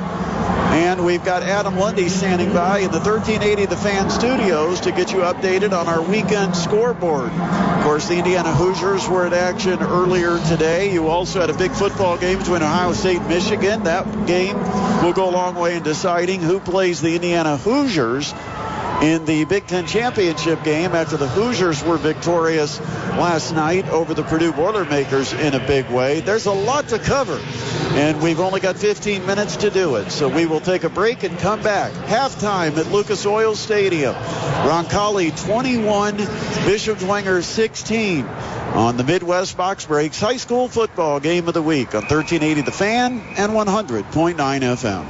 Welcome back to downtown Indianapolis, Lucas Oil Stadium, where it's the Class 4A state championship game. We're just about ready to start the third quarter, and the Bishop Dwenger Saints will have some work to do. They trail it 21-16 to the Roncalli Royals. Bishop Dwenger will get the second half kickoff after Roncalli won the coin toss to start the ball game, and they took the football. Saints wearing their navy blue pants, white jerseys with blue numbers, while Roncalli is in their all blue combination. It's a royal blue jersey and pant with white letters and numbers and red trim. Near sideline, the Bishop Dwenger fans, probably about half what it would have been, and it's good to see the student section below us. I would say somewhere in the neighborhood of 50, 60 students have made the trip down here to cheer on their classmates, and that's good to see that they were able to find a way to get down here. I just hope everybody gets home safely, as the weather's not getting any better. Well, you know, it's funny. I just ran into our friend Greg Rakestraw, and he was calling the Marion game over on not too far from here, actually, and he said it didn't snow the entire game. He says that you would look out there now, it doesn't even look like anything is on the ground, but as you know, the further north you go, the worse that's going to get. So getting out of here may be easier than maybe we had thought, but it's good to see the faithful from Bishop Dwenger get down here safely to watch these Saints play. So the teams take the field to get our second half underway. I am Brett Rump, along with the coach, Shannon Griffith, Adam Lundy back in the studio, and of course, this is our finale of our high school football coverage. We turn the page to high school basketball starting on Friday, December 5th. Kind of hard to believe that we're already here. Seems like we planned for the start of the season, and then just like that, boom, we're ending it down here at Lucas Oil Stadium. So here is the kick by Roncalli, in the second half underway. High kick, hanging and returnable at the 2. It is up the middle of the field, across the 25. Hit as he stumbles across the 30, out to about the 32-yard line. Nice return by Houston Ellinger. And that will give the Saints good field position at their own 32-yard line to start this drive, with the Saints down by 5. Well, it'll be interesting to see if Dwenger made any tweaks at halftime. They went kind of to a balanced two tight end sets, 2 flankers there towards the end of the half to help run the football, but they're coming out and going 3 by 1 right out of the gate. Yep, 3 to the wide side to the left, 1 to the right. Single back over the left shoulder of Jordan in the gun. And it's a give up the middle. Ellinger pulled away from an arm tackle. Ellinger stays on his feet out to the 38-yard line. A 6-yard gain on first down. In fact, made it 7 out to the 39, where it's going to be second down and 3. This was almost disaster, as the snap was kind of a little low and to the left of Jordan. He was able to field it and just barely got it into the running back's belly section. And that's Gus Tippmann, who starts the second half of the backfield for the Saints. So Tippmann with the 7-yard run. It is second down and 3, and a quick pass. Little hitch route caught by Beckham Russell out at the 44. That's a 5-yard gain and a first down. The chains move. And that's just taking advantage of too much cushion by the slot receiver. Well, it was an RPO as well, because what happened is the guy that was over that number 3 receiver ended up coming on a blitz, and Henry saw it, pulled it out of the gut of Tippmann, and just drilled it, like you said there, to the open hitch and gets the first down. Will Hedgewood made the tackle for Roncalli. First and 10 for the Saints at their own 44. Trips to the right and a quarterback draw. The keeper for Jordan, and he'll take it across the 45 to the 47, picking up 3 yards. Ran against that 3-receiver set. They lined up right. He ran it off left tackle. And it's second down and 7 for Bishop Dwenger. Yeah, they've mixed that, what we call a +1 with the quarterback run in there, and done it pretty successfully today. Ball on the left hash, 3 receivers wide side to the right, 1 receiver alone to the left, and Tippmann the lone back. And again, they'll throw, and he throws it incomplete. That was kind of a bounce pass out there to the wide receiver. I think he was throwing to the number 2 receiver there to the field. Now it sets up at 3rd and about 7 here for Dwenger. I think the Roncalli defender out there on that right side had kind of jumped the route and surprised Jordan. Big third down. Again, they'll put trips to the right. 1 receiver to the left. And Jordan will drop in the pocket, look to throw, has time over the middle. Ball's caught at the 40, spinning inside the 35-yard line. Beckham Russell with the catch, a strike from Jordan, hitting Russell in stride on the crosser, and it's a first down for the Saints. They convert on the 3rd down and 7. Yeah, he does a great job of looking off the safety to open that window more there to Russell, delivering a strike and converting on 3rd and 7. Russell and Zent line up in the slot to the right with one wide out. And it's a handoff up the middle. Tippmann tripped up as he went through the hole and stumbles forward. They'll mark him down with the knee touch at the 32. So that's about 3 yards for Gus Tippmann. Tippmann, a 545-pound junior running back. He was the number 1 guy early in the season. But then an injury sidelined him for about 7 games, and he has come back here in the playoff run. Yeah, I kind of almost broke it if he didn't trip. From the Royals, 32-yard line. Fake the handoff, keeper for Jordan. Jordan gets to the outside and then stumbles to the 30. Again, the angle that he's taking is a pretty wide angle across to the wide side of the field, and he runs a long way, but not for a lot of yards. That time a 2-yard gain, and he probably ran 20 yards to get it. Well, they ran a quarterback counter, and like you said, he needed to be more patient to get up inside these pullers, and what he did is he got out in front of them, and that's what you said. He ran a long way to get a couple of yards. 3rd down 5 for the Saints from the 30-yard line. Ball on the right hash. Jordan from the gun, drops, throws, and incomplete, nowhere close. And a flag on the play, could be interference. And that's a break for the Saints, to be honest with you, because Max Jordan was lined up out there, and I don't think he was running the proper route. He's in conversations with him right now, and because it made Henry look bad, because it's like, where is he throwing it? And they call interference. Wow. So maybe the defensive back knocked Jordan off his route. Well, I think we'll see here in the replay maybe. Whoa, that was the pass interference called on Luke Baker, who had man-to-man coverage on Max Jordan. And so it is a 1st down for the Saints, and they put the ball at the 15-yard line. Saints in the red zone, down by 5, 1st and 10. Here comes the blitz. They'll give it to Tippmann. Tippmann breaks through. 10, 5, touchdown, Gus Tippmann from 15 yards out. They blitzed the hole, and Tippmann was able to sidestep the blitzer and then was free with nobody back to sprint to the end zone, and the Saints have taken the lead. Yeah, the blitzer came too wide, and Tippmann, now we know why they put him in there, because of his quickness. And he was able to kind of bob and weave and get to the end zone, and it looks like Dwenger's going to go for 2 here now. Saints will line up to go for 2 with a 1-point advantage. Shotgun, and they'll play action. Roll to the right. Jordan looking, being pressured, throws to the end zone, and it's incomplete. In fact, it was picked off in the end zone by Roncalli. So it's a failed 2-point try, but it's a 1-point Bishop Dwenger lead, 22-21, with 6:19 remaining, or 8:19 remaining here in the 3rd quarter.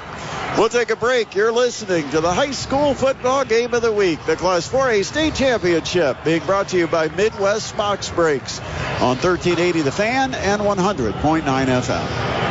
In a back-and-forth contest, the Bishop Dwenger Saints now lead it over Roncalli 22-21 with 8:19 remaining in the 3rd quarter. Saints did exactly what I'm sure they talked about in the halftime locker room. Let's get the second half kick. Let's get on top, and then let the defense win us a state championship. Yeah, and again, they scored on their first possessions of each half, which is a good sign as well. And that one was an 8-play, 68-yard drive. And the funny thing about that play, that scoring play, was Roncalli ran the defense exactly intended to take that away. Exactly right. And Tippmann made a miss. And the reason we can talk during the kickoff is because there's no drama here. Lucas Wynn has just kicked another one into the end zone, so it's a touchback for Roncalli coming out to the 20. And again, they went to Tippmann, and I think it's because of his agility, being able to make those people miss. And they, like he did there, that blitzer had him dead to right. Yeah, they brought the safety right into that hole. And he kind of got too wide in Tippmann, and his quickness kind of bounced it into the inside, and next thing you know, he's popping out the back end. Ball on the left hash at the 20-yard line, 1st and 10, Roncalli.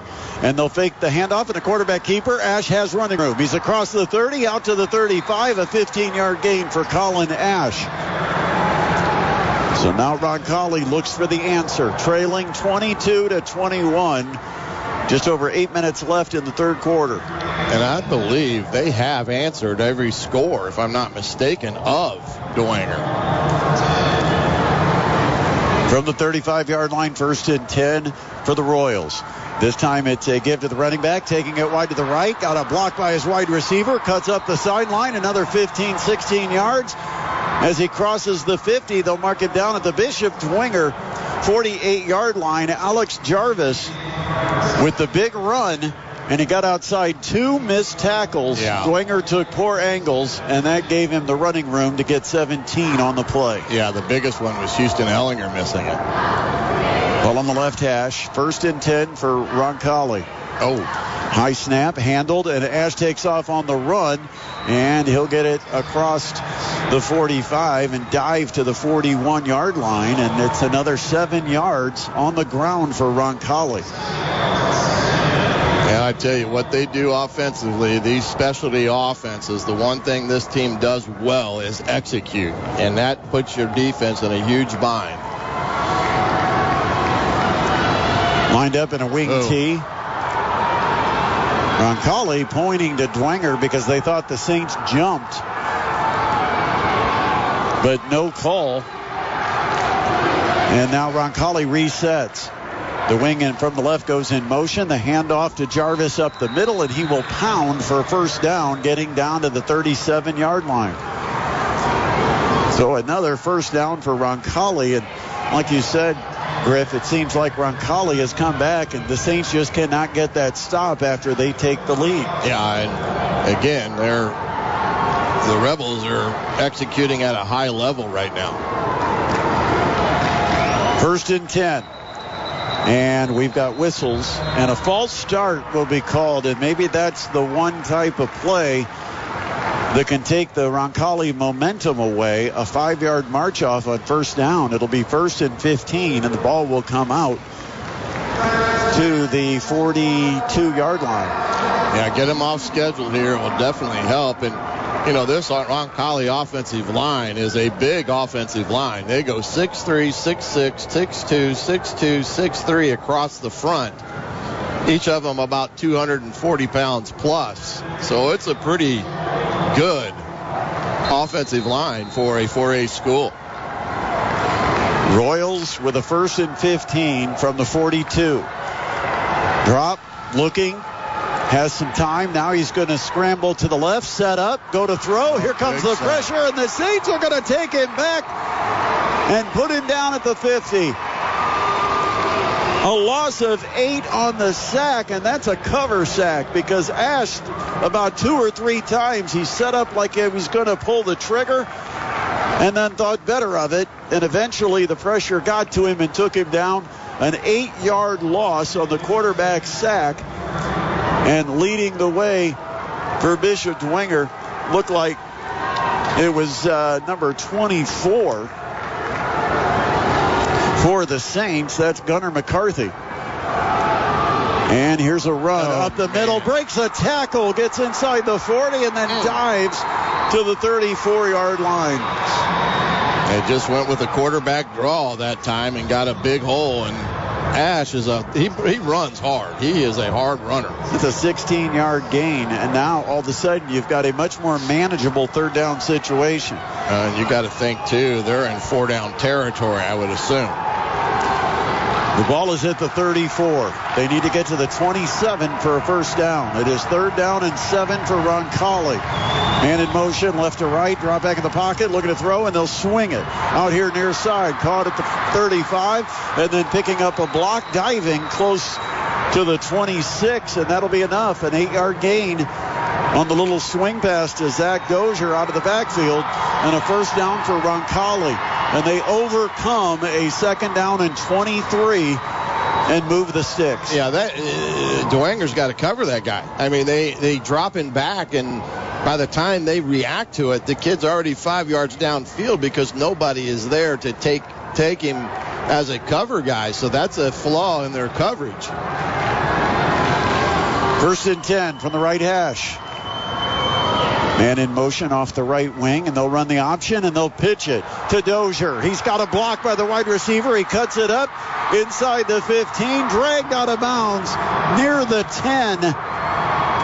A gain of 16 yards for Zach Dozier. Right now, Roncalli's just winning the one-on-one battles at the line of scrimmage. A good block set out by the wide receiver to allow Dozier to cut inside and get a big gain. 1st and 10 from the 11. Unbalanced. And they will give it to the first man through. That's Jarvis, and he'll dive to the 6. 5-yard gain for Jarvis. Saints leading at 22-21 with 4:26 remaining in the third. But a big drive here starting at the 20. Roncalli has it at the Saints 6-yard line, 2nd and 5. Well, I was going to say they changed up how they're blocking their option too, because they're basically committing 2 to the pitch man, which is a linebacker. Ball on the left hash. 2 receivers split to the right. And it's a give. First man, Jarvis, hit at the line of scrimmage, fights forward for a yard to the 5. It's going to bring up a 3rd down, 4 to go. They can get a first down without a touchdown. Yeah, this will be an interesting setup here because you got to figure there are in field goal range. So if Dwenger can stop them here, does they go ahead and try to kick it and regain the lead? Might be a time for a blitz. Try to get in there and take a sack. Force him to try 3. Roll out to the left for Ash, and he gets taken down. Might be a late hit. And it was. There's the flag. Did it come down? I don't know. The flag came from the back judge. Oh, man. He came all the way from underneath the goalpost and threw the flag on the sideline for the late hit. And that's not even his call. That's the sideline judge. That's the sidelines guy. He was the 3rd closest official to the play. And that's going to be an automatic first down. That's 3 now.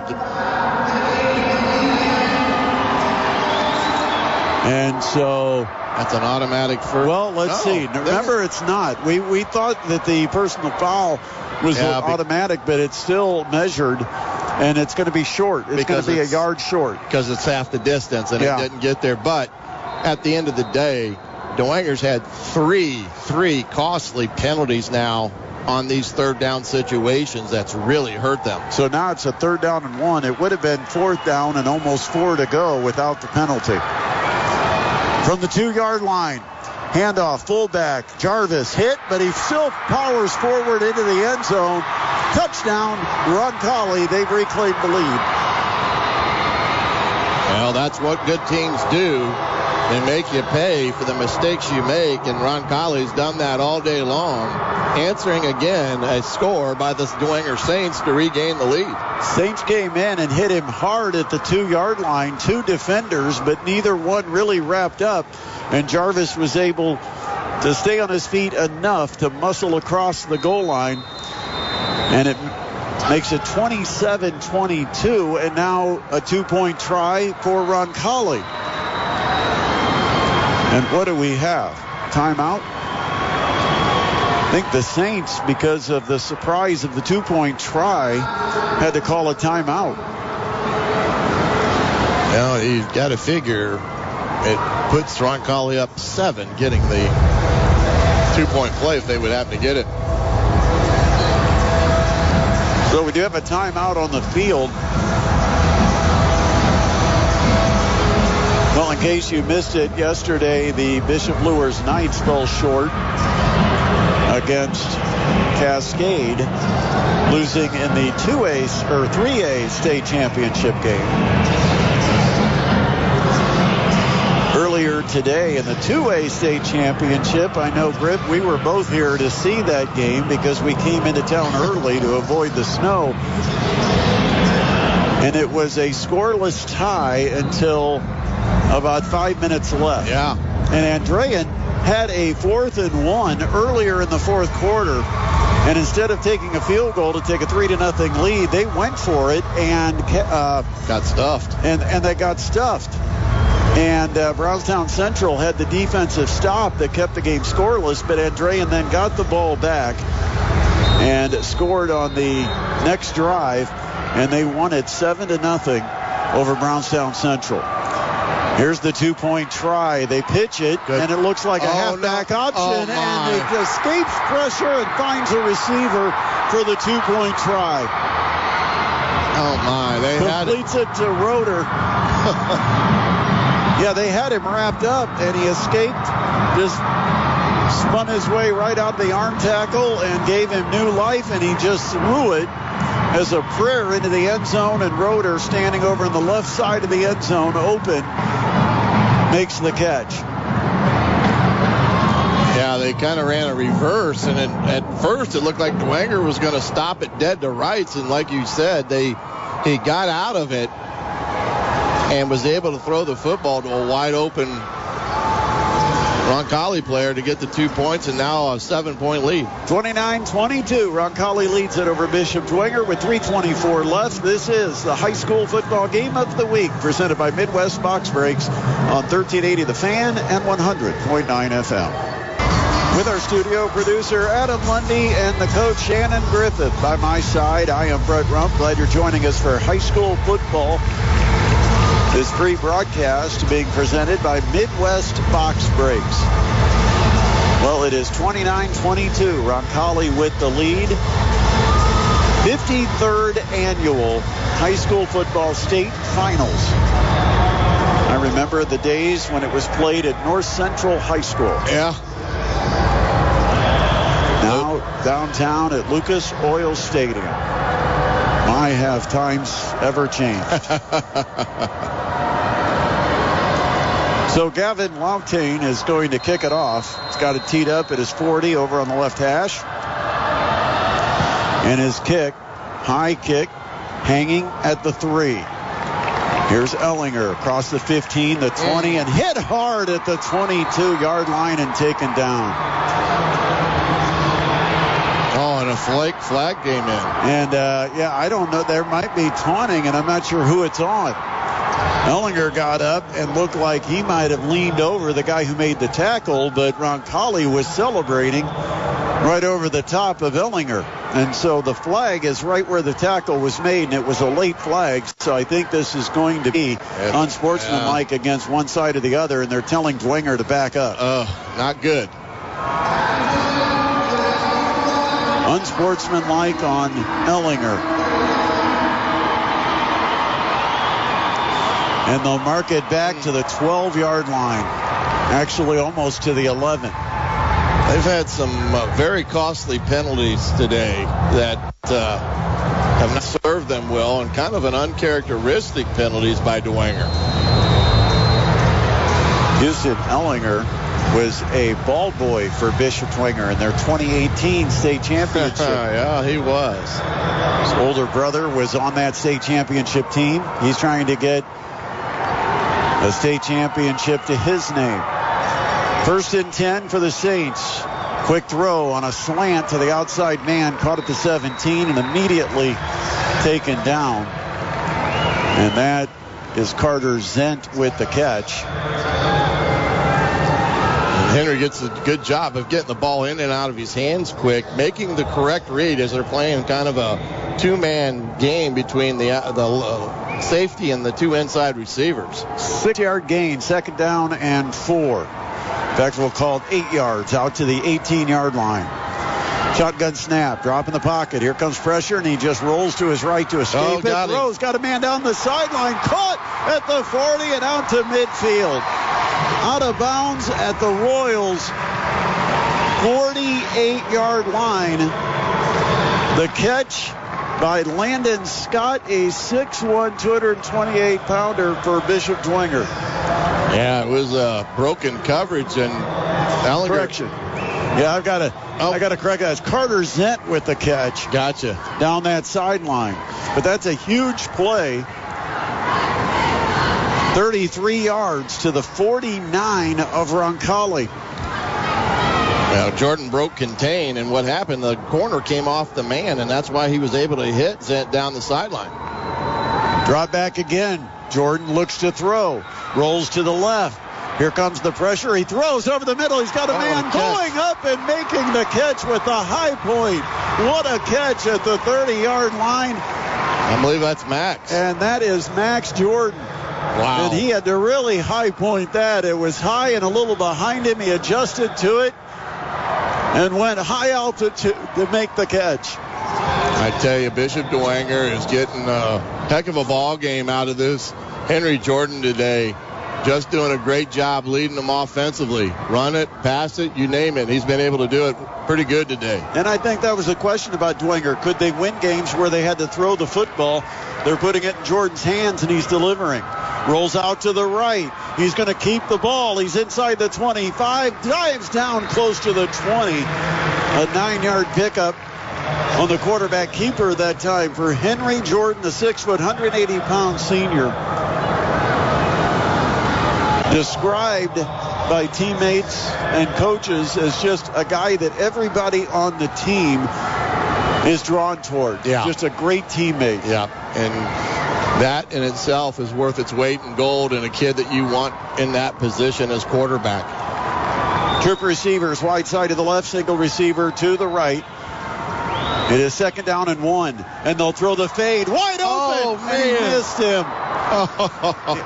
Same man, Max Jordan, down the right sideline, and all that Henry had to do was just lay it out there because nobody picked him up.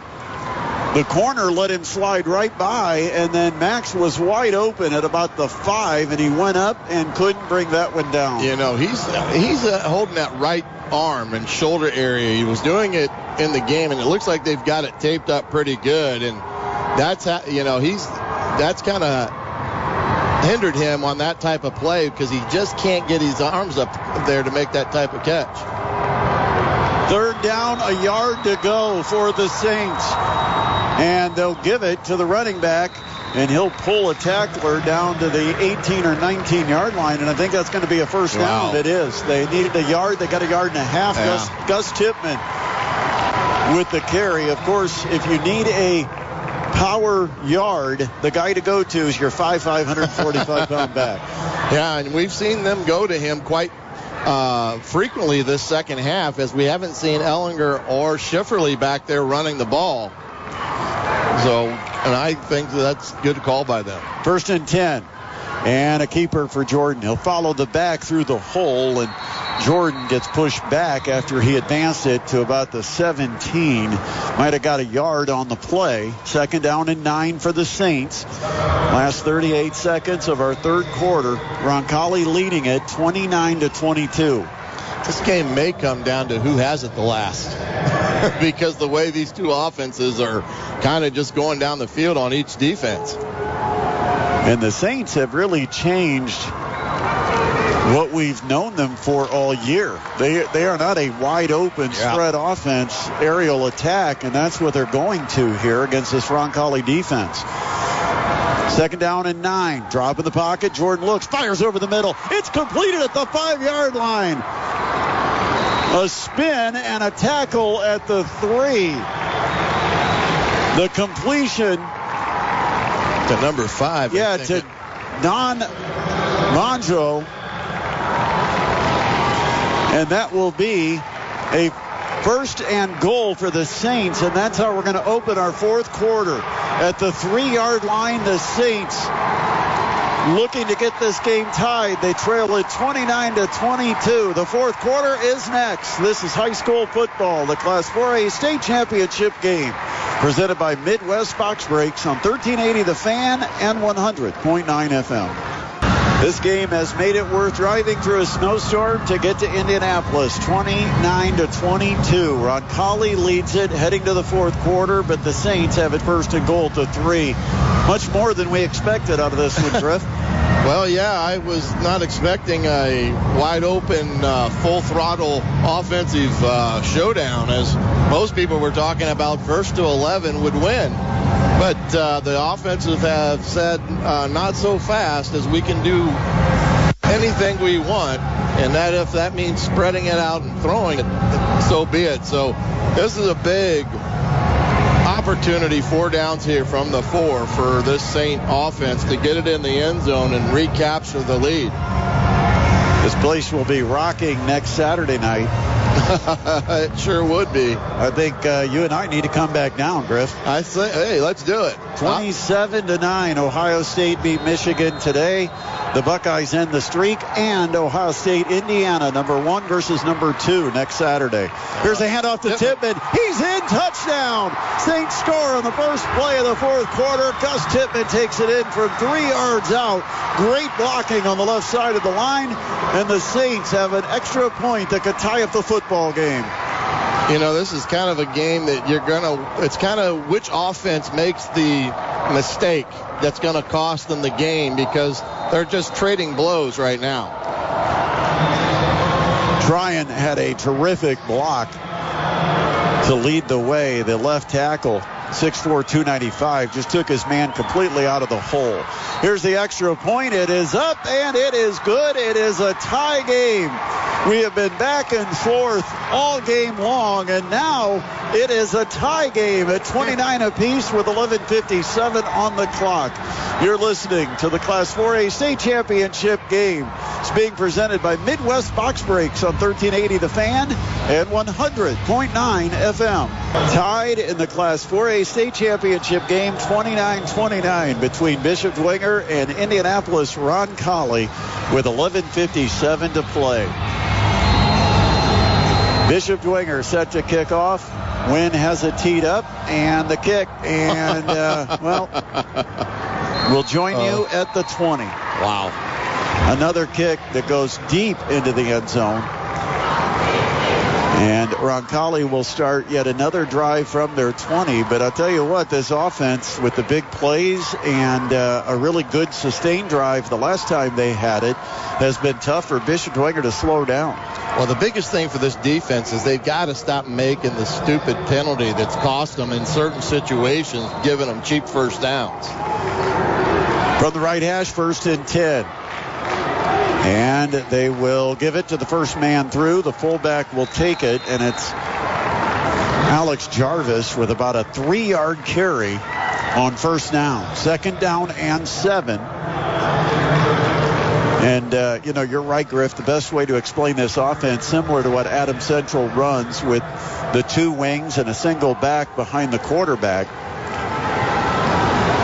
Now they'll actually get out of that formation and put trips out to the wide side left. And then they put a man in motion. They've got quads left. And the quarterback steps up in the pocket, throws deep, and it's going to be almost intercepted. In fact, the receiver got a hand up. Mickey Dillon, that's number 3. Yeah, that's for Roncalli. That is that's Jarvis. Yeah. Jarvis ran the streak route against man-to-man coverage, and an over-the-top help defender almost came over and picked it. And if Jarvis didn't get a hand on it, that was an interception. And here's a big play, 3rd and 7. Yep, 3rd and 7 from the 23. A drop. They'll run the screen. It's caught, and then immediately a hit on Dozier, who made the catch. Parrish. And Jackson Parrish, he's seen that before, and he got there and just stuck Dozier at the 19-yard line. It's a loss of 4 and 4th and 11, a punting situation for Roncalli. We just talked about it. It was that last play when I said that they missed the flat defender coming up making the play. Parrish that time read it perfectly and said, not again. From the left hash, lining up to punt it, Lautane, he stands at his own 5 to get this snap. Oh, and they got motion in the line. It's going to move it back 5 yards. Wow. That's even better because it's going to potentially give an even better field position. The return man is Carter Zent, and he stands right at the 50. They'll be moving it up to about the 45 now. Lautane averages 36.8 yards per kick this year on 22 punts coming into the day. He stands on the goal line. Ball at the 14. Here's the snap. And the kick. It's away. It's a low kick, not very deep. And Zent comes up, makes a fair catch at around the 41-yard line. That only ends up being a 27-yard kick, no return. But what great field position for Bishop Dwenger in a tie game, 29 apiece. Well, they got great field position, but even better what Zent did there by coming up and making the play, catching it, and not letting the ball hit the turf. It prevented probably a bounce that could have bounced 20 more yards down the field. So a great heads-up play there. And they're only about 6 or 7 yards from being in field goal range. From the right hash, trip receivers wide side left, one receiver to the right. A pump fake, and now a go. And they got a man open at the 5. A diving catch made. What a catch. Dennis makes a diving catch at the 5. Oh, they're saying it incomplete. They're saying he didn't get it. Oh, everybody thought he'd gotten that one. And we're going to get a replay. Stretched out the dive. He cradled it all the way to the ground. He didn't complete it. Oh, and he didn't finish the catch. As he was sliding on the ground, the defender got there and knocked it to the turf. And again, that's held on to it a long time, though. But Henry would have been better getting more air under it so that he could not, run under it as opposed to diving for it. Oh, man. 2nd down and 10. Back to the 41-yard line. Give to the running back up the middle, weaving through the hole. It is Tipman, and he'll take it to the 37. So a gain of 4 sets up 3rd down and 6 in what could be 4-down territory unless they want to try a very long field goal. Yeah, they're in that no man's land as well. And tie ball game, you may play the advantage of basically trying to pin Roncalli deep again. You can try the field goal in high school because the ball goes to the 20 if you miss it. Big 3rd down. Dropping back in the pocket, Jordan looks. Here comes the pressure, and he throws late sideline and overshot his man at the 27-yard line. He was trying to get it to Max Jordan. I don't think they can try a field goal from here, though. But at the 37, this would be a 55-yard attempt. Well, it looks like they're going to try it. Because like you said, this would be a state record. Well, like you said, it goes to the 20 if he misses it, so it's even in some respects a better punt. Tommy Kaufman, the holder, he's the backup quarterback. And a timeout's going to be called. I don't know that this is to ice the kicker. Yeah, they had personnel out there. Yeah, they had personnel issues trying to get guys on and off the field, and so they had to burn a timeout. First timeout of the second half called by Roncalli. So we're down to 9:28 to play, and the Saints lining up for what will be, it looks like a 55-yard field goal attempt. Well, the first one he tried, he didn't get all of it. We know he's got the leg. We've seen it. And we saw him practicing. He came out of the locker room and was practicing 50-yard kicks over and over. Yeah. And to be honest, he missed 3 or 4 in a row before he finally made one. Yeah, getting used to the surrounding and everything. But, again, a crazy series there for Bishop Dwenger. If they, that first play on the incompletion on a wide open player and not completing the catch, man, it just put him back behind the sticks. And Roncalli did a great job in holding him here. So we'll see if Mr. Wynn can make history here.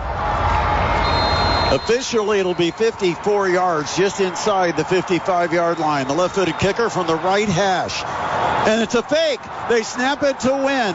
Wynn rolls out. Now he dumps the pass, and it's caught for a first down. And he breaks a tackle. Still on his feet. Touchdown, Shefferly. What a play. The snap, a direct snap to Lucas Wynn.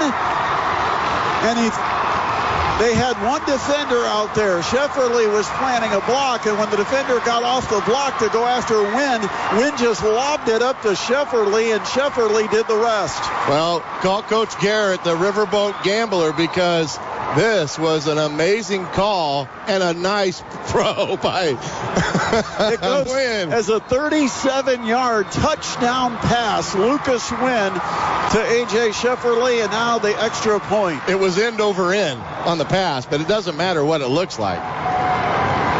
The set and the extra point. This could be big, and it's up and good. 36-29. The Saints lead it with 9:19 left. They go to trickery, and they execute the fake field goal. How does Roncalli respond? We'll take a break. You're listening to the Midwest Box Breaks High School Football Game of the Week, the Class 4A State Championship on 1380 The Fan and 100.9 FM. We're enjoying the replay of the touchdown on the fake field goal. Lucas Wynn, the kicker, took a direct snap. And it was a perfect snap because Wynn, who had lined up for the left-footed soccer-style kick, was able to catch the snap moving to his left. He rolled out. Once he got outside the pocket, it was 2-on-1. You had Shefferly about 10 yards downfield trying to block for Wynn, and the defender got off the block, went after Wynn, and then Wynn with a left-handed toss, and it wasn't the most beautiful spiral, but it was accurate enough that Shefferly made the catch. 10 years from now, to be called a dart. And Shefferly broke through about 3 tackles en route to the 37-yard touchdown reception, and Wynn boots it all the way to the back line of the end zone. Now, they got a penalty flag down here, which means they're going to back them up probably 5 or less. But going back to that play again, offside on the kick. That's one of those plays they probably have repped all year. It wasn't something that was drawn in the dirt. And they had it, and what a call by Coach Garrett to go with it. Just beautiful, beautiful execution by those kids. Yeah, I'm sure most coaches have a play or two that they're thinking, okay, if we ever get to that state championship game or a conference championship or something, the rivalry and we've got to dig it to the last page of the playbook. What do we have that we've worked on that we can go to? Yeah, it's that way in football, basketball, correct. Every sport. Yeah, you got one for the field goal fake. You got one for a punt fake. You got, like you were calling for earlier, an onside kick possibility. So it's something they work, that's for sure. Saints with a 7-point lead. 9 minutes and 19 seconds left. Yeah, moving back to 5, and he kicks it in the end zone. So and what? He still kicks it in the end zone. That kid. My goodness. He could just about kick on Sundays right now. Oh, maybe he should just stick around till tomorrow. That's right. Keep your pads here, son. Maybe the Ursay sisters are watching, and they're making the helicopter come down to Lucas Oil to assign him to a PTO. Well, the Colts are in town. That's right. They'll be here tomorrow against the Texans. First and 10 for Roncalli. And they will give it to Jarvis. Jarvis hit at the 20, works forward to the 22, and then stacked up by a host of Bishop Dwenger defenders. A 2-yard gain on first down by Alex Jarvis, the 6'1", 201-pound junior running back for Roncalli. He's really been the workhorse in the backfield for the Royals. Under 9 minutes here. And they only gave him 1 yard. They put it at the 21, so it's 2nd down and 9. And it's a give. And this time a good hole for Dozier. A cutback. He came off the right wing, went into the backfield, took the handoff, and then cut back behind his right guard. And he took it for good yardage. First down out at the 34-yard line. Yeah, it was a great little design play as that wing came in motion. And usually they haven't been giving it to him, and they give it to him. And he turns it upfield for a big gain. Almost cut it back against the grain. It looked like it'd be a sweep wide left, and he cut it back off right guard. This time it is Jarvis. Jarvis hit at the line of scrimmage, and he muscles forward for a couple. Gets out to the 37-yard line. A 3-yard gain brings up 2nd down and 7. Roncalli down by 7, and the clock ticks away with 8 minutes remaining in the football game. Well, the biggest thing for the Saints defense is continue to read your keys and make the simple play, and don't complicate things by trying to do too much. 2nd down, 7 to go. Man in motion out of the backfield. They'll run the quick screen. And the pass low, and it's jumped on by Alex Jarvis, but it is ruled a forward pass. And so it's going to be an incompletion that brings up 3rd down and 7 from the 37-yard line. A big play for the Bishop Dwenger defense. Dwenger has a 7-point lead. 7:48 on the clock. The one thing Dwenger's going to have to be watching there is maybe a double pass out of that same formation and play, because they've ran it so much today. Shotgun, drop back, Ash looking. He's got time. Now he's going to scramble to the left. He airs it out, deep sideline, man-to-man coverage, and it's incomplete. Good play. That was Jordan. Tight coverage by Max Jordan. I think he was one-on-one against Mickey Dillon. And the last time Dillon got the sideline one-on-one coverage, he kind of tugged at O'Keefe to draw a penalty. This time he tried to catch it, and the ball was just off his fingertips. And it's going to be a punting situation for Roncalli. Wow. Now, if you're the Saints, you got to be aware of a fake punt. 7:39 left. Lautane, who doesn't have a deep average. A high snap, but Lautane went up and caught it. And then the kick, a low-line drive. And it's taken. A fair catch at the 27-yard line by Carter Zent. So the Saints will start from their own 27 with 7:33 to play. 36-29. Bishop Dwenger looking for their 6th state championship. A win would also even their record in state championship games at 6-6. This series here for Henry, he's just got to make correct decisions. I don't think you change what you've done this second half, because you've moved the ball so effectively. I mean, you got to be cautious of the time and try to use the clock, but I let the kid go play because he's done such a great job here, even running the quarterback run type of plays. Confusion on Bishop Dwenger's sideline as far as personnel. They'll get under center and go with a power I formation, and they'll drop the direct snap.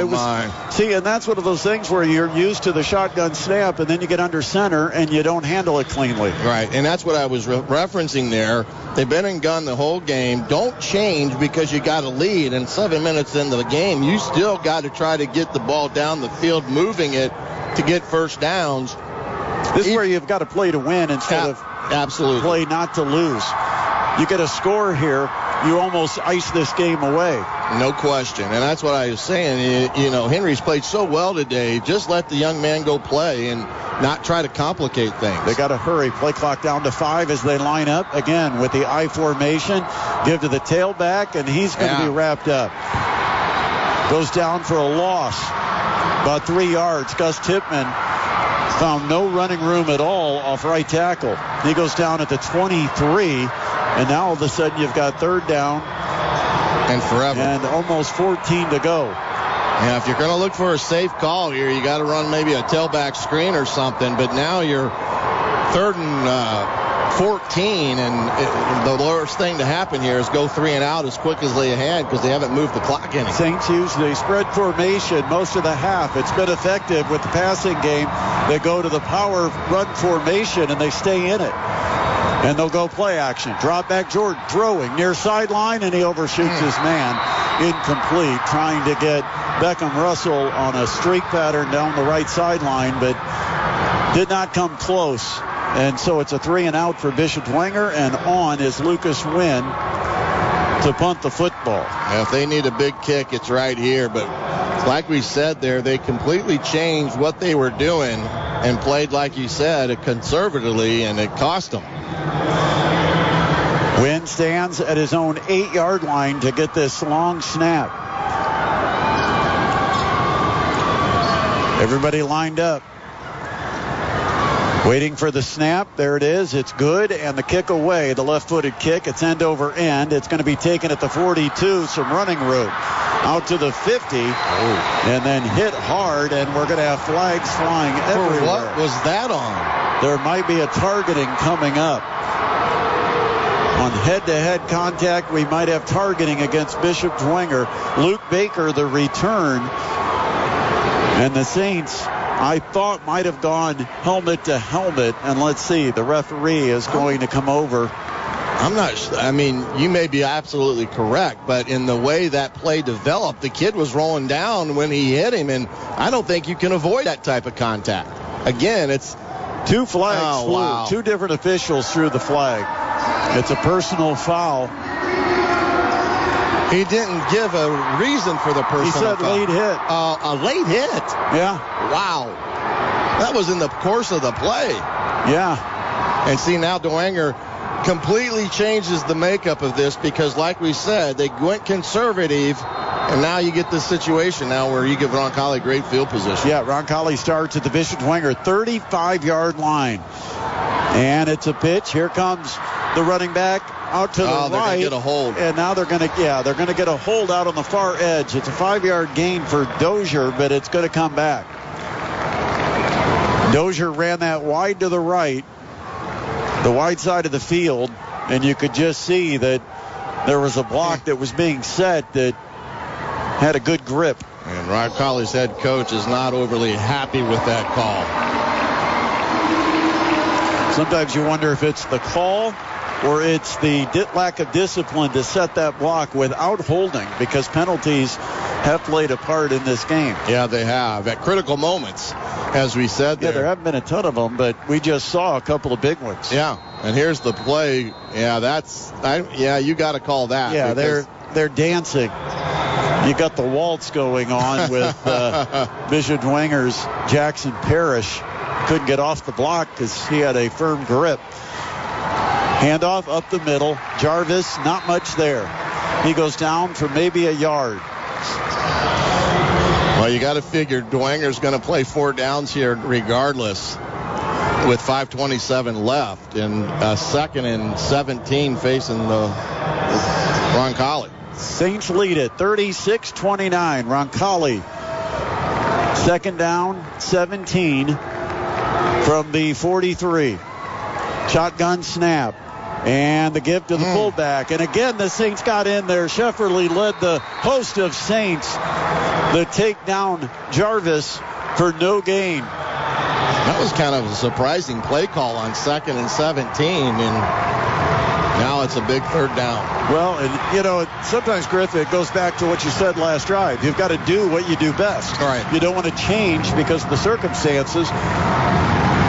And this is a running team. Yep. And they may have thought they had a gap that they could get through. But now it is 3rd down and 17. And a drop in the pocket. They'll run the swing pass out of the backfield. It's caught by Dozier near sideline. He's taken down after only gaining about 6 yards at the 37-yard line. And so it will be 4th down and 10 and about 11 to go, I think. Let's see where they put it. Yeah, we'll call it 10 and a half, maybe. Yeah, they need to get it to the 26. It's at the 36 and a half. Well, it's 4th down. This could be the game. Yeah. Under 4 minutes left, clock is running. 36-29. Dwenger leads Roncalli from the left hash.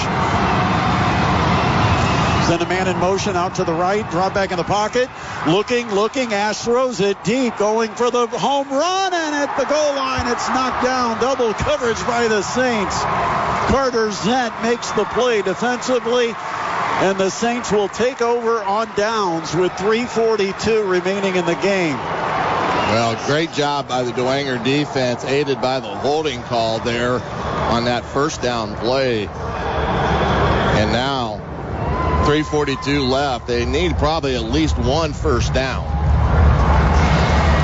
Now the question becomes, do you get more aggressive or do you stick with your I formation? With 3:42 left, Roncalli has 2 timeouts. Dwenger leads by 7. you can still do what you do best, and that's what they've gone back to. Yep, they spread it out. They put 3 receivers, wide side to the left, single receiver to the right. Jordan lines up in the gun. And it will be a fake handoff and a keeper for Jordan. He's got a little bit of running room off the left tackle and gets out to the 43, almost the 44-yard line. That's a gain of about almost 7 yards. They ran that quarterback counter again, which they've had good luck with. And again, take your time, make the call, and secure the football. That's the biggest thing. The big gain on first down also keeps Roncalli from taking timeouts.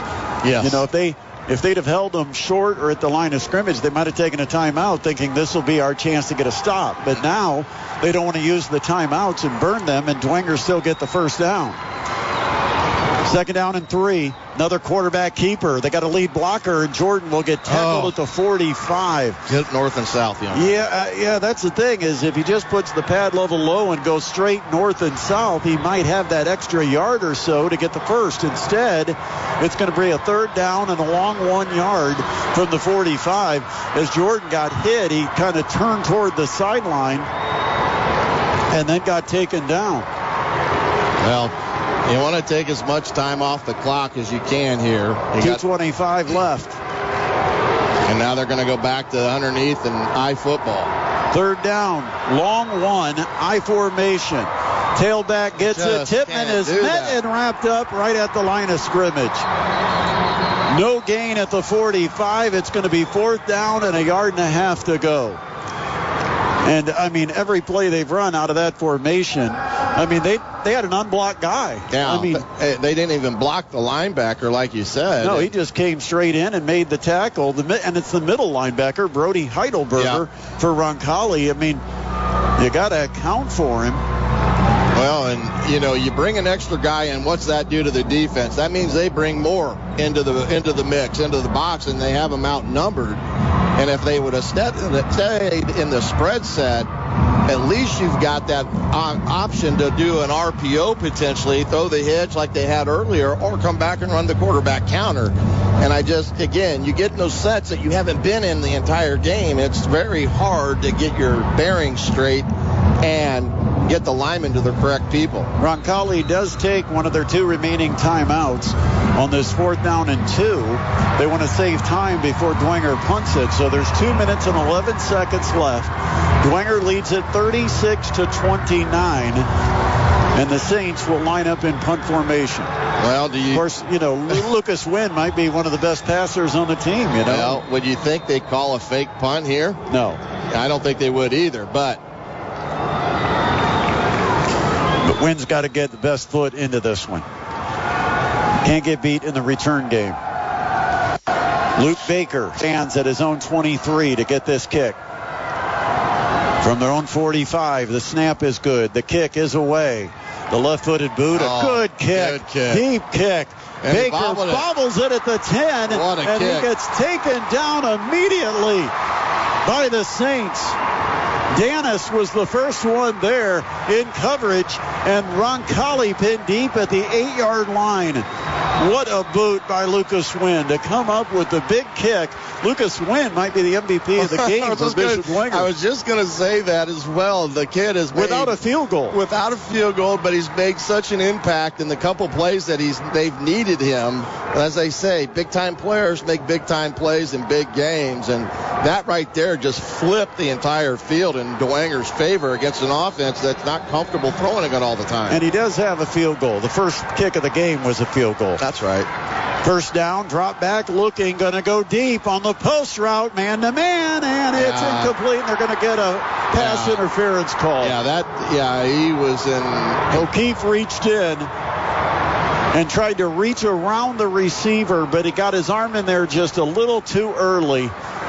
And it's a pass interference, and in high school it's not a spot foul because that would put the ball out at the 45. Instead, they'll just march off the yards, but it does get Roncalli a little breathing space going for the 8-yard line out to the 23. Yeah, and minute 56 here. That was a definite PI, but you got to put yourself in better position there and not put yourself in a bad coverage position to have that happen. Dwenger going to take a timeout. So a timeout with 1:56 on the clock. And Dwenger will talk about the defensive strategy here. And if you're Roncalli, do you have to trust the passing game? Now, minute 56, and you're at your own 23-yard line, down by 7. Yeah, you only got one timeout left, and the thing that Roncalli, the only thing they know to do is either swing it to the far side of the field or throw it deep. And like I said, they've ran that swing pass so much today. You got to be cautious of a double pass or something to that extent. So read your keys and keep them in front of you. They still got to go some 77 yards. But don't give up the big, cheap one. Again, Colin Ash, the senior quarterback, has completed 65% of his passes on the year for over 1,800 yards. 17 touchdowns, just 3 interceptions. The other thing is that Dwenger's got to figure out a way to get some type of pass rush, too. Minute 56 left, 36-29. The Saints up by a touchdown. 1st and 10, Roncalli at their own 23. Drop in the pocket, a pump fake by Ash. Now he's going to run, and he escapes pressure, gets to the far sideline, across the 30, the 35, and out of bounds near the 38-yard line. 15 yards on the scramble by quarterback Colin Ash. And getting out of bounds also stops the clock at 1:49. Well, it's like I was saying, they're going to a 3-man front and rush and dropping 8, but there's where the lanes open up, and he hurts you. From the right hash, drop back, looking to throw, swing pass to the back out of the backfield. Here comes Dozier to the near side, and he gets thrown down, and they're lucky they didn't get a late hit. They took him out of bounds and then finished him off with a big swing and a throwdown. But they allowed the continuation. There's no flag. It's a gain of about 2 yards. 2nd down and 8 at the 40-yard line. They got out of bounds. They're saving that timeout. Ball now on the left hash. Trip receivers to the right. Drop back for Ash. Looks right, throws, and it's incomplete. He threw it behind his receiver. And there's going to be a flag. It's going to be on the linebacker inside for hitting number 5, and I think it was more of a collision than it was a targeted hit. They're going to throw the flag against Cooper Campbell, who had the coverage on Mickey Dillon of Roncalli, and it didn't even look like that was the intended receiver. No, it wasn't, but they're going to call it pass interference, and it was way after the ball was thrown. Let's see it here. We're going to get a chance to see the replay. And, oh, yeah. Well, he did. He took a pretty good shot at him. Yeah, he did. You're not going to be able to get away with that type of stuff. It's actually a pretty good call because that could have gotten missed just as easily, right? So it is a 1st down, Roncalli, with 1:40 left in regulation. Dropping back, Ash looking to throw. Throws over the middle, and there's nobody home. It's incomplete. No flags on this play. It's going to be 2nd down and 10 from the Dwenger 45-yard line. Roncalli with the clock stopped at 1:36. It's very uncharacteristic for this Dwenger defense to take the number of penalties that they've taken today. It's just been, in some respects, unbelievable. And somewhat undisciplined. Right. You've got the taunting penalty. You've got that, which there was no reason to take out the receiver running the slant. Play action and a throw to the wideout. It is Jarvis on the far side, and he's going to be wrapped up for a loss. Again, they tried to swing him out of the backfield, and it was almost a lateral. Well, that was a great play there, making up by Cooper Campbell, and the clock is still running now. Kept him in bounds, was even better. 3rd down and 15 with the ball to 50. The 35 would be the 1st down. From the right hash, Drop back, throw over the middle on the slant. Oh, what a catch. And what a catch made. And got the first down as well. A diving catch right at the 35, and they'll give him the first down. Just a great catch by Roncalli's Will Hedgewood, normally a defensive specialist, in there on this important offensive drive. 1st and 10 for the 35. Drop back in the pocket. A roll to the left. A throw, and he's got a man. Catch is made inside the 15-yard line by Alex Jarvis. And Dwenger's got to get back to the regular defense. They're playing this 3-man front and dropping 8, and they're just not getting to the quarterback. 1st and 10 from the 12-yard line. Dropping back, Ash looking, has all day, and he throws to the end zone, and it's going to be intercepted. No. That could have been almost. That should have been offensive pass interference. It looked like he grabbed his arm. O'Keefe got in front of the intended receiver, Luke Roeder, and he kind of pushed off and pulled it. Yeah. Wow. That should have been an offensive interference. Roeder played defensive back because he gave up position on the inside to O'Keefe. And in the end zone, O'Keefe stepped in to intercept it and had his arms pulled back. Yeah, if you're going to call like they've called today, they've got to keep it equal. That could have been an interception. And we got flags on the snap, and I think we're going to have a penalty against Roncalli. A false start against the Royals. 26 seconds left to be played. Dwenger by 7. Roncalli holding on to their final timeout. 1 timeout remaining. From the 17-yard line, it's 2nd down and 15. Shotgun drop back and a roll to the right. Ash escapes the pocket. And we've got a hold back here. Yeah, we've got a flag in the backfield. The incomplete pass, but we've got a flag back in the backfield, and I think it's a hold. Yeah, you saw the Dwenger defender go down. That should have been intercepted. That was right into the hands of Cooper Campbell. You got to take the penalty, too. Back him up. So a 10-yard penalty moves them back to the 27-yard line.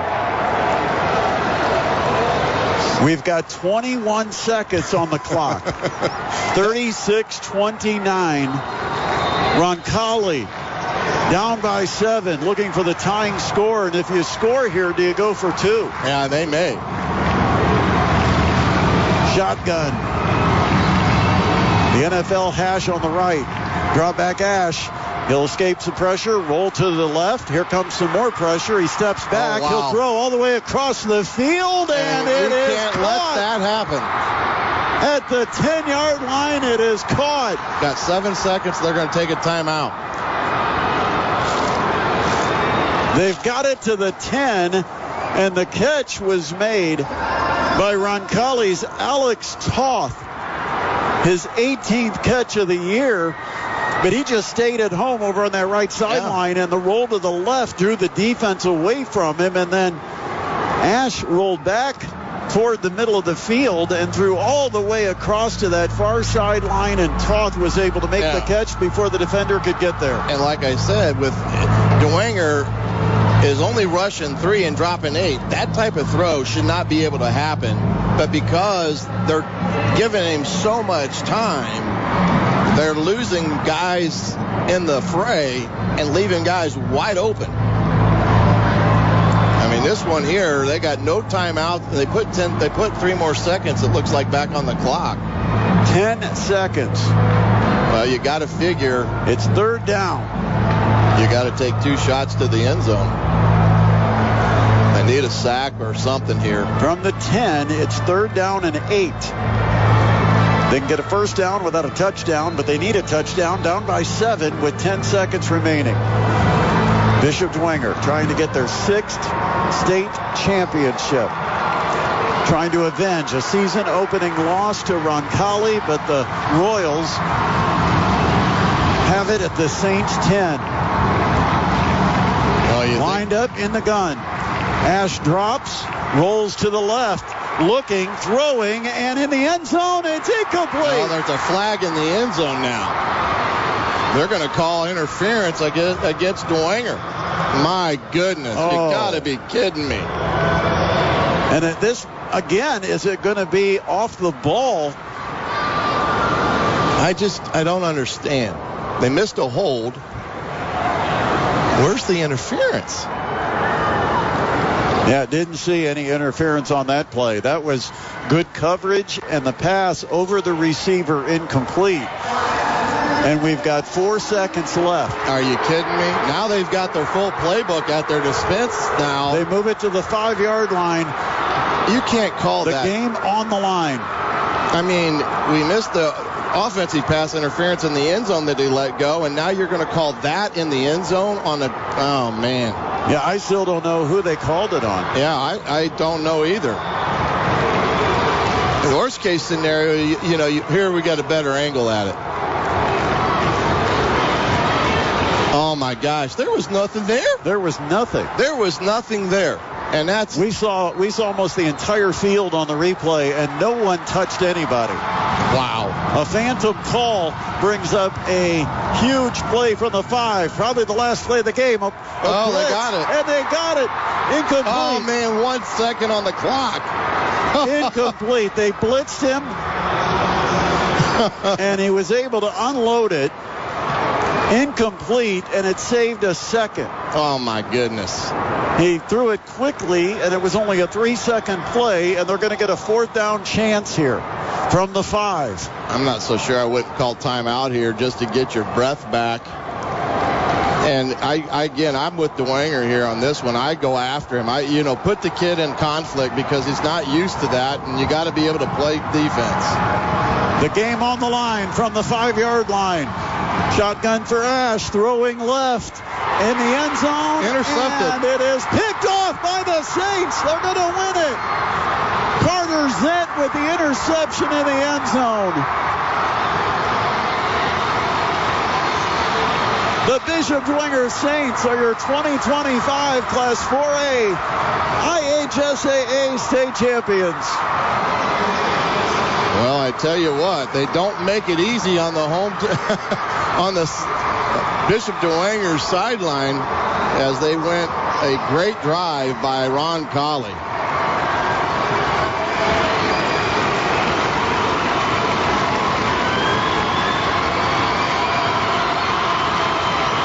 Coach Jason Garrett signaling to the fans to make more noise.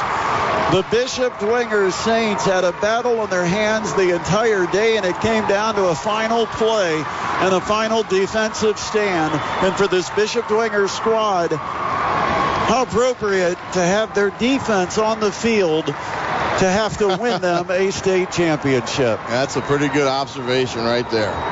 What a ball game, though. What a ball game. A 3-0 game starts the season, and a 36-29 game has ended it. A 3-point differential. So whether it's 39 to 20, in that respect, but I tell you, how can you not love this game with those kids playing the way they were doing? Man, oh man. Handshakes on the field right now, and the Saints a celebration. They're going to go back to Fort Wayne with a state championship trophy. Bishop Dwenger will wrap up their season 13-2, a Summit Athletic Conference championship, and a 4A state championship. You can hear the celebration. The Saints come over to celebrate with their fans, the students who are sitting in the section below us. What a game for Bishop Dwenger. This game went back and forth the entire contest, and eventually the Saints were the ones to prevail with a defensive stop at the end of the game, 36-29. And Coach Jason Garrett right now calling out the student fan base because They had to brave some tough conditions to get down here to Indianapolis, and they are providing a ton of support to this Bishop Dwenger football team. But what a win. Fort Wayne sends 2 down to Lucas Oil Stadium, and 1 will go home with a championship trophy. What a ball game. What a ball game. I know. It's just, you couldn't ask for 2 better teams that gave their heart and soul for today's game. And you hate to see anyone lose this one because of how they both played. We'll come back. The post game comes up next. This is high school football, the Class 4A state championship, being presented by Midwest Box Brakes on 1380 The Fan and 100.9 FM. Back at Lucas Oil Stadium, where the Bishop Dwenger Saints have won a Class 4A state championship, 36-29 over the Roncalli Royals. And they've just announced the mental attitude winner, and it is Roncalli's quarterback, Colin Ash. And I'm sure at this point he would trade that in for a touchdown on the game's final play. Bishop Dwenger had to survive a crazy rally, a couple of calls that didn't go their way. In fact, one that probably was more an obvious offensive pass interference that could have taken an interception opportunity away from the Saints, but they didn't let that stop them. They end up getting the defensive stop on the game's final play, and the Saints win it over Roncalli 36-29, and the most unlikely of game-winning touchdowns scored when Bishop Dwenger from the 37-yard line faked a field goal try, and Lucas Wynn, rolling out to his left, dumps a pass about 10 yards downfield to A.J. Shefferly. Shefferly breaks one tackle, runs through a couple more, and eventually plows his way into the end zone near the far pylon. And that turned out to be the winning touchdown in a 36-29 win for Bishop Dwenger. It's state championship number 6 for the Saints. They even their record in state championship games at 6-6, and they win for the first time since 2018. And for Houston Ellinger, he's now evened up the score with his brother. His brother got a state championship in 2018 when he was the ball boy, and now Houston Ellinger is part of the state championship team here at Dwenger in his senior year. And in the game, if you look at some of the stats, Henry Jordan threw it 26 times, completed 15 for 183 yards. And I think that was the question all year about Bishop Dwenger, that if they were forced into having to pass the football, were they going to be able to find a passing attack, a downfield passing attack? Well, part of that came from their diminutive field goal kicker, who had that play I just talked about. But Henry Jordan stepped up and threw the ball well and had a good day. Yeah, and we had actually talked about that in the pregame as being the kind of the ace in the hole, and whether he could, have accuracy, make the right read, keep the ball in the Dwenger Saints' hands, and he did all the above and did it well. And that was a huge way this Dwenger offense, and probably in some respects the only way they got to move the football today, was with Henry Jordan play action pass, the RPO game, and then his quarterback running abilities. He was the one that kind of led the charge. And then what can you say about Gus Tippmann? Here's a kid that's hurt, comes back, and figures in a big part in this ball game. Tippmann had 10 carries for 44 yards, and Jordan ran 16 times for 74 yards to lead the Saints, averaging 4.6 yards per carry. Well, this game just about as close in the stats as it was on the scoreboard. Total yards favored Roncalli, 386 to 347. The first downs, 21-20. Roncalli got 21 first downs, and a couple of those on that final drive. On third downs, Roncalli was 4 for 11. The Saints were 5 for 12. On fourth downs, the Saints were 1 for 1. Of course, that was Lucas Wynn with the fake field goal. And by the way, Griff, I don't know how you calculate the quarterback rating. Neither do I. But Henry Jordan finished today with a quarterback rating of 129.5. And Colin Ash for Roncalli finished the game 133.2. Lucas Wynn, 740.8. I mean, I don't know. It might be a new state record for quarterback rating in a football game. But, you just run down these stats, and so many of them are very close to even. Even the penalties. Yeah. I mean, 11 penalties for both sides, 98 yards for Roncalli, 102 called against Bishop Dwenger. So even penalty yards were very close. Time of possession, 24:41 for Roncalli, 23:09 for Bishop Dwenger. But most of Roncalli's advantage there came on the final drive of the game.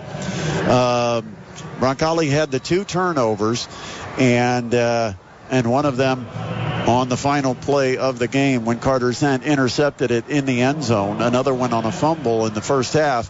And all in all, very even on the stats. Roncalli was led by Colin Ash, 10 of 18 for 151 yards, a touchdown, and an interception. Only his 4th pick of the year, and it came on the final play of his senior year with a state championship on the line. He's had a terrific year and a terrific career for Roncalli.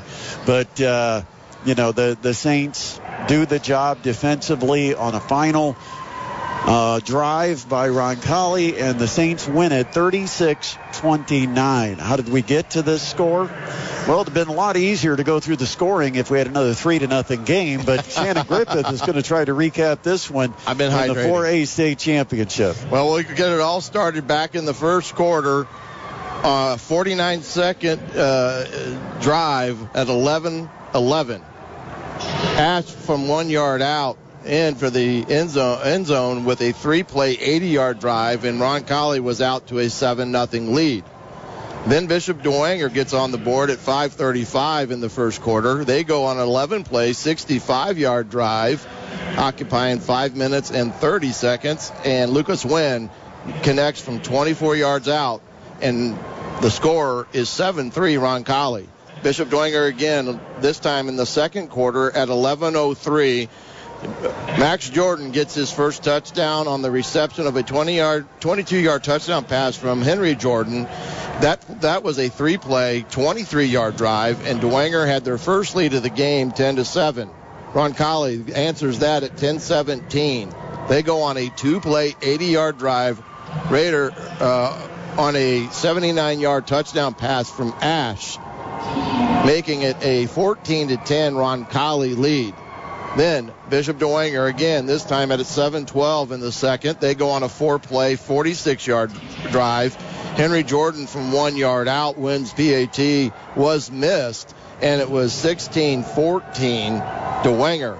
But Roncalli answers that score with 59 seconds left in the first half.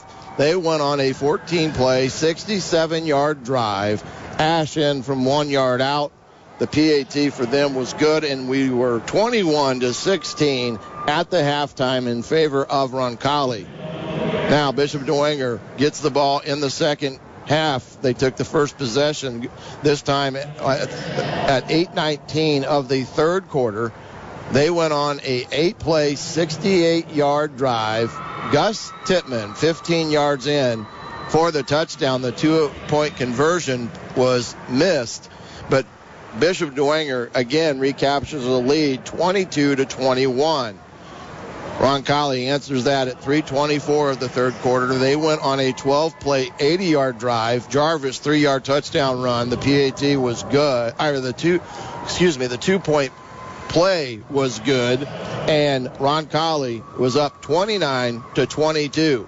We head to the fourth quarter, where all the action really ends up happening on a great Saturday afternoon at Lucas Oil. In the fourth quarter at 11:57, after a 9-play, 89-yard drive, Gus Tittman in from 3 yards out. Wynn's PAT was good, and we were tied at 29-29. Bishop Dwenger's defense, they get a big stop, but Roncalli, thinking they had forced Dwenger to punt it at 9:19. This time, Coach Garrett goes into the bags of tricks, and Lucas Wynn on a fake punt finds Schifferle in the left flat, converting a 37-yard touchdown by making multiple people miss. Officially a 4-play, 41-yard drive after the fourth down fake punt to give the Bishop Dwenger Saints a 36-29 lead. But Roncalli did their best effort to come back and answer that score, only to fall short, throwing an interception late in the fourth quarter with only 4 seconds left, and Bishop Dwenger holds, making an interception in the end zone, giving the Saints the state title, 36-29 for Jason Garrett and crew. A great afternoon. If you played these two teams 10 times, they would probably split at 5-5. We will take a break. Once again, our final score, Bishop Dwenger 36, Roncalli 29. This is the Class 4A State Championship game presented by Midwest Box Breaks on 1380 The Fan and 100.9 FM.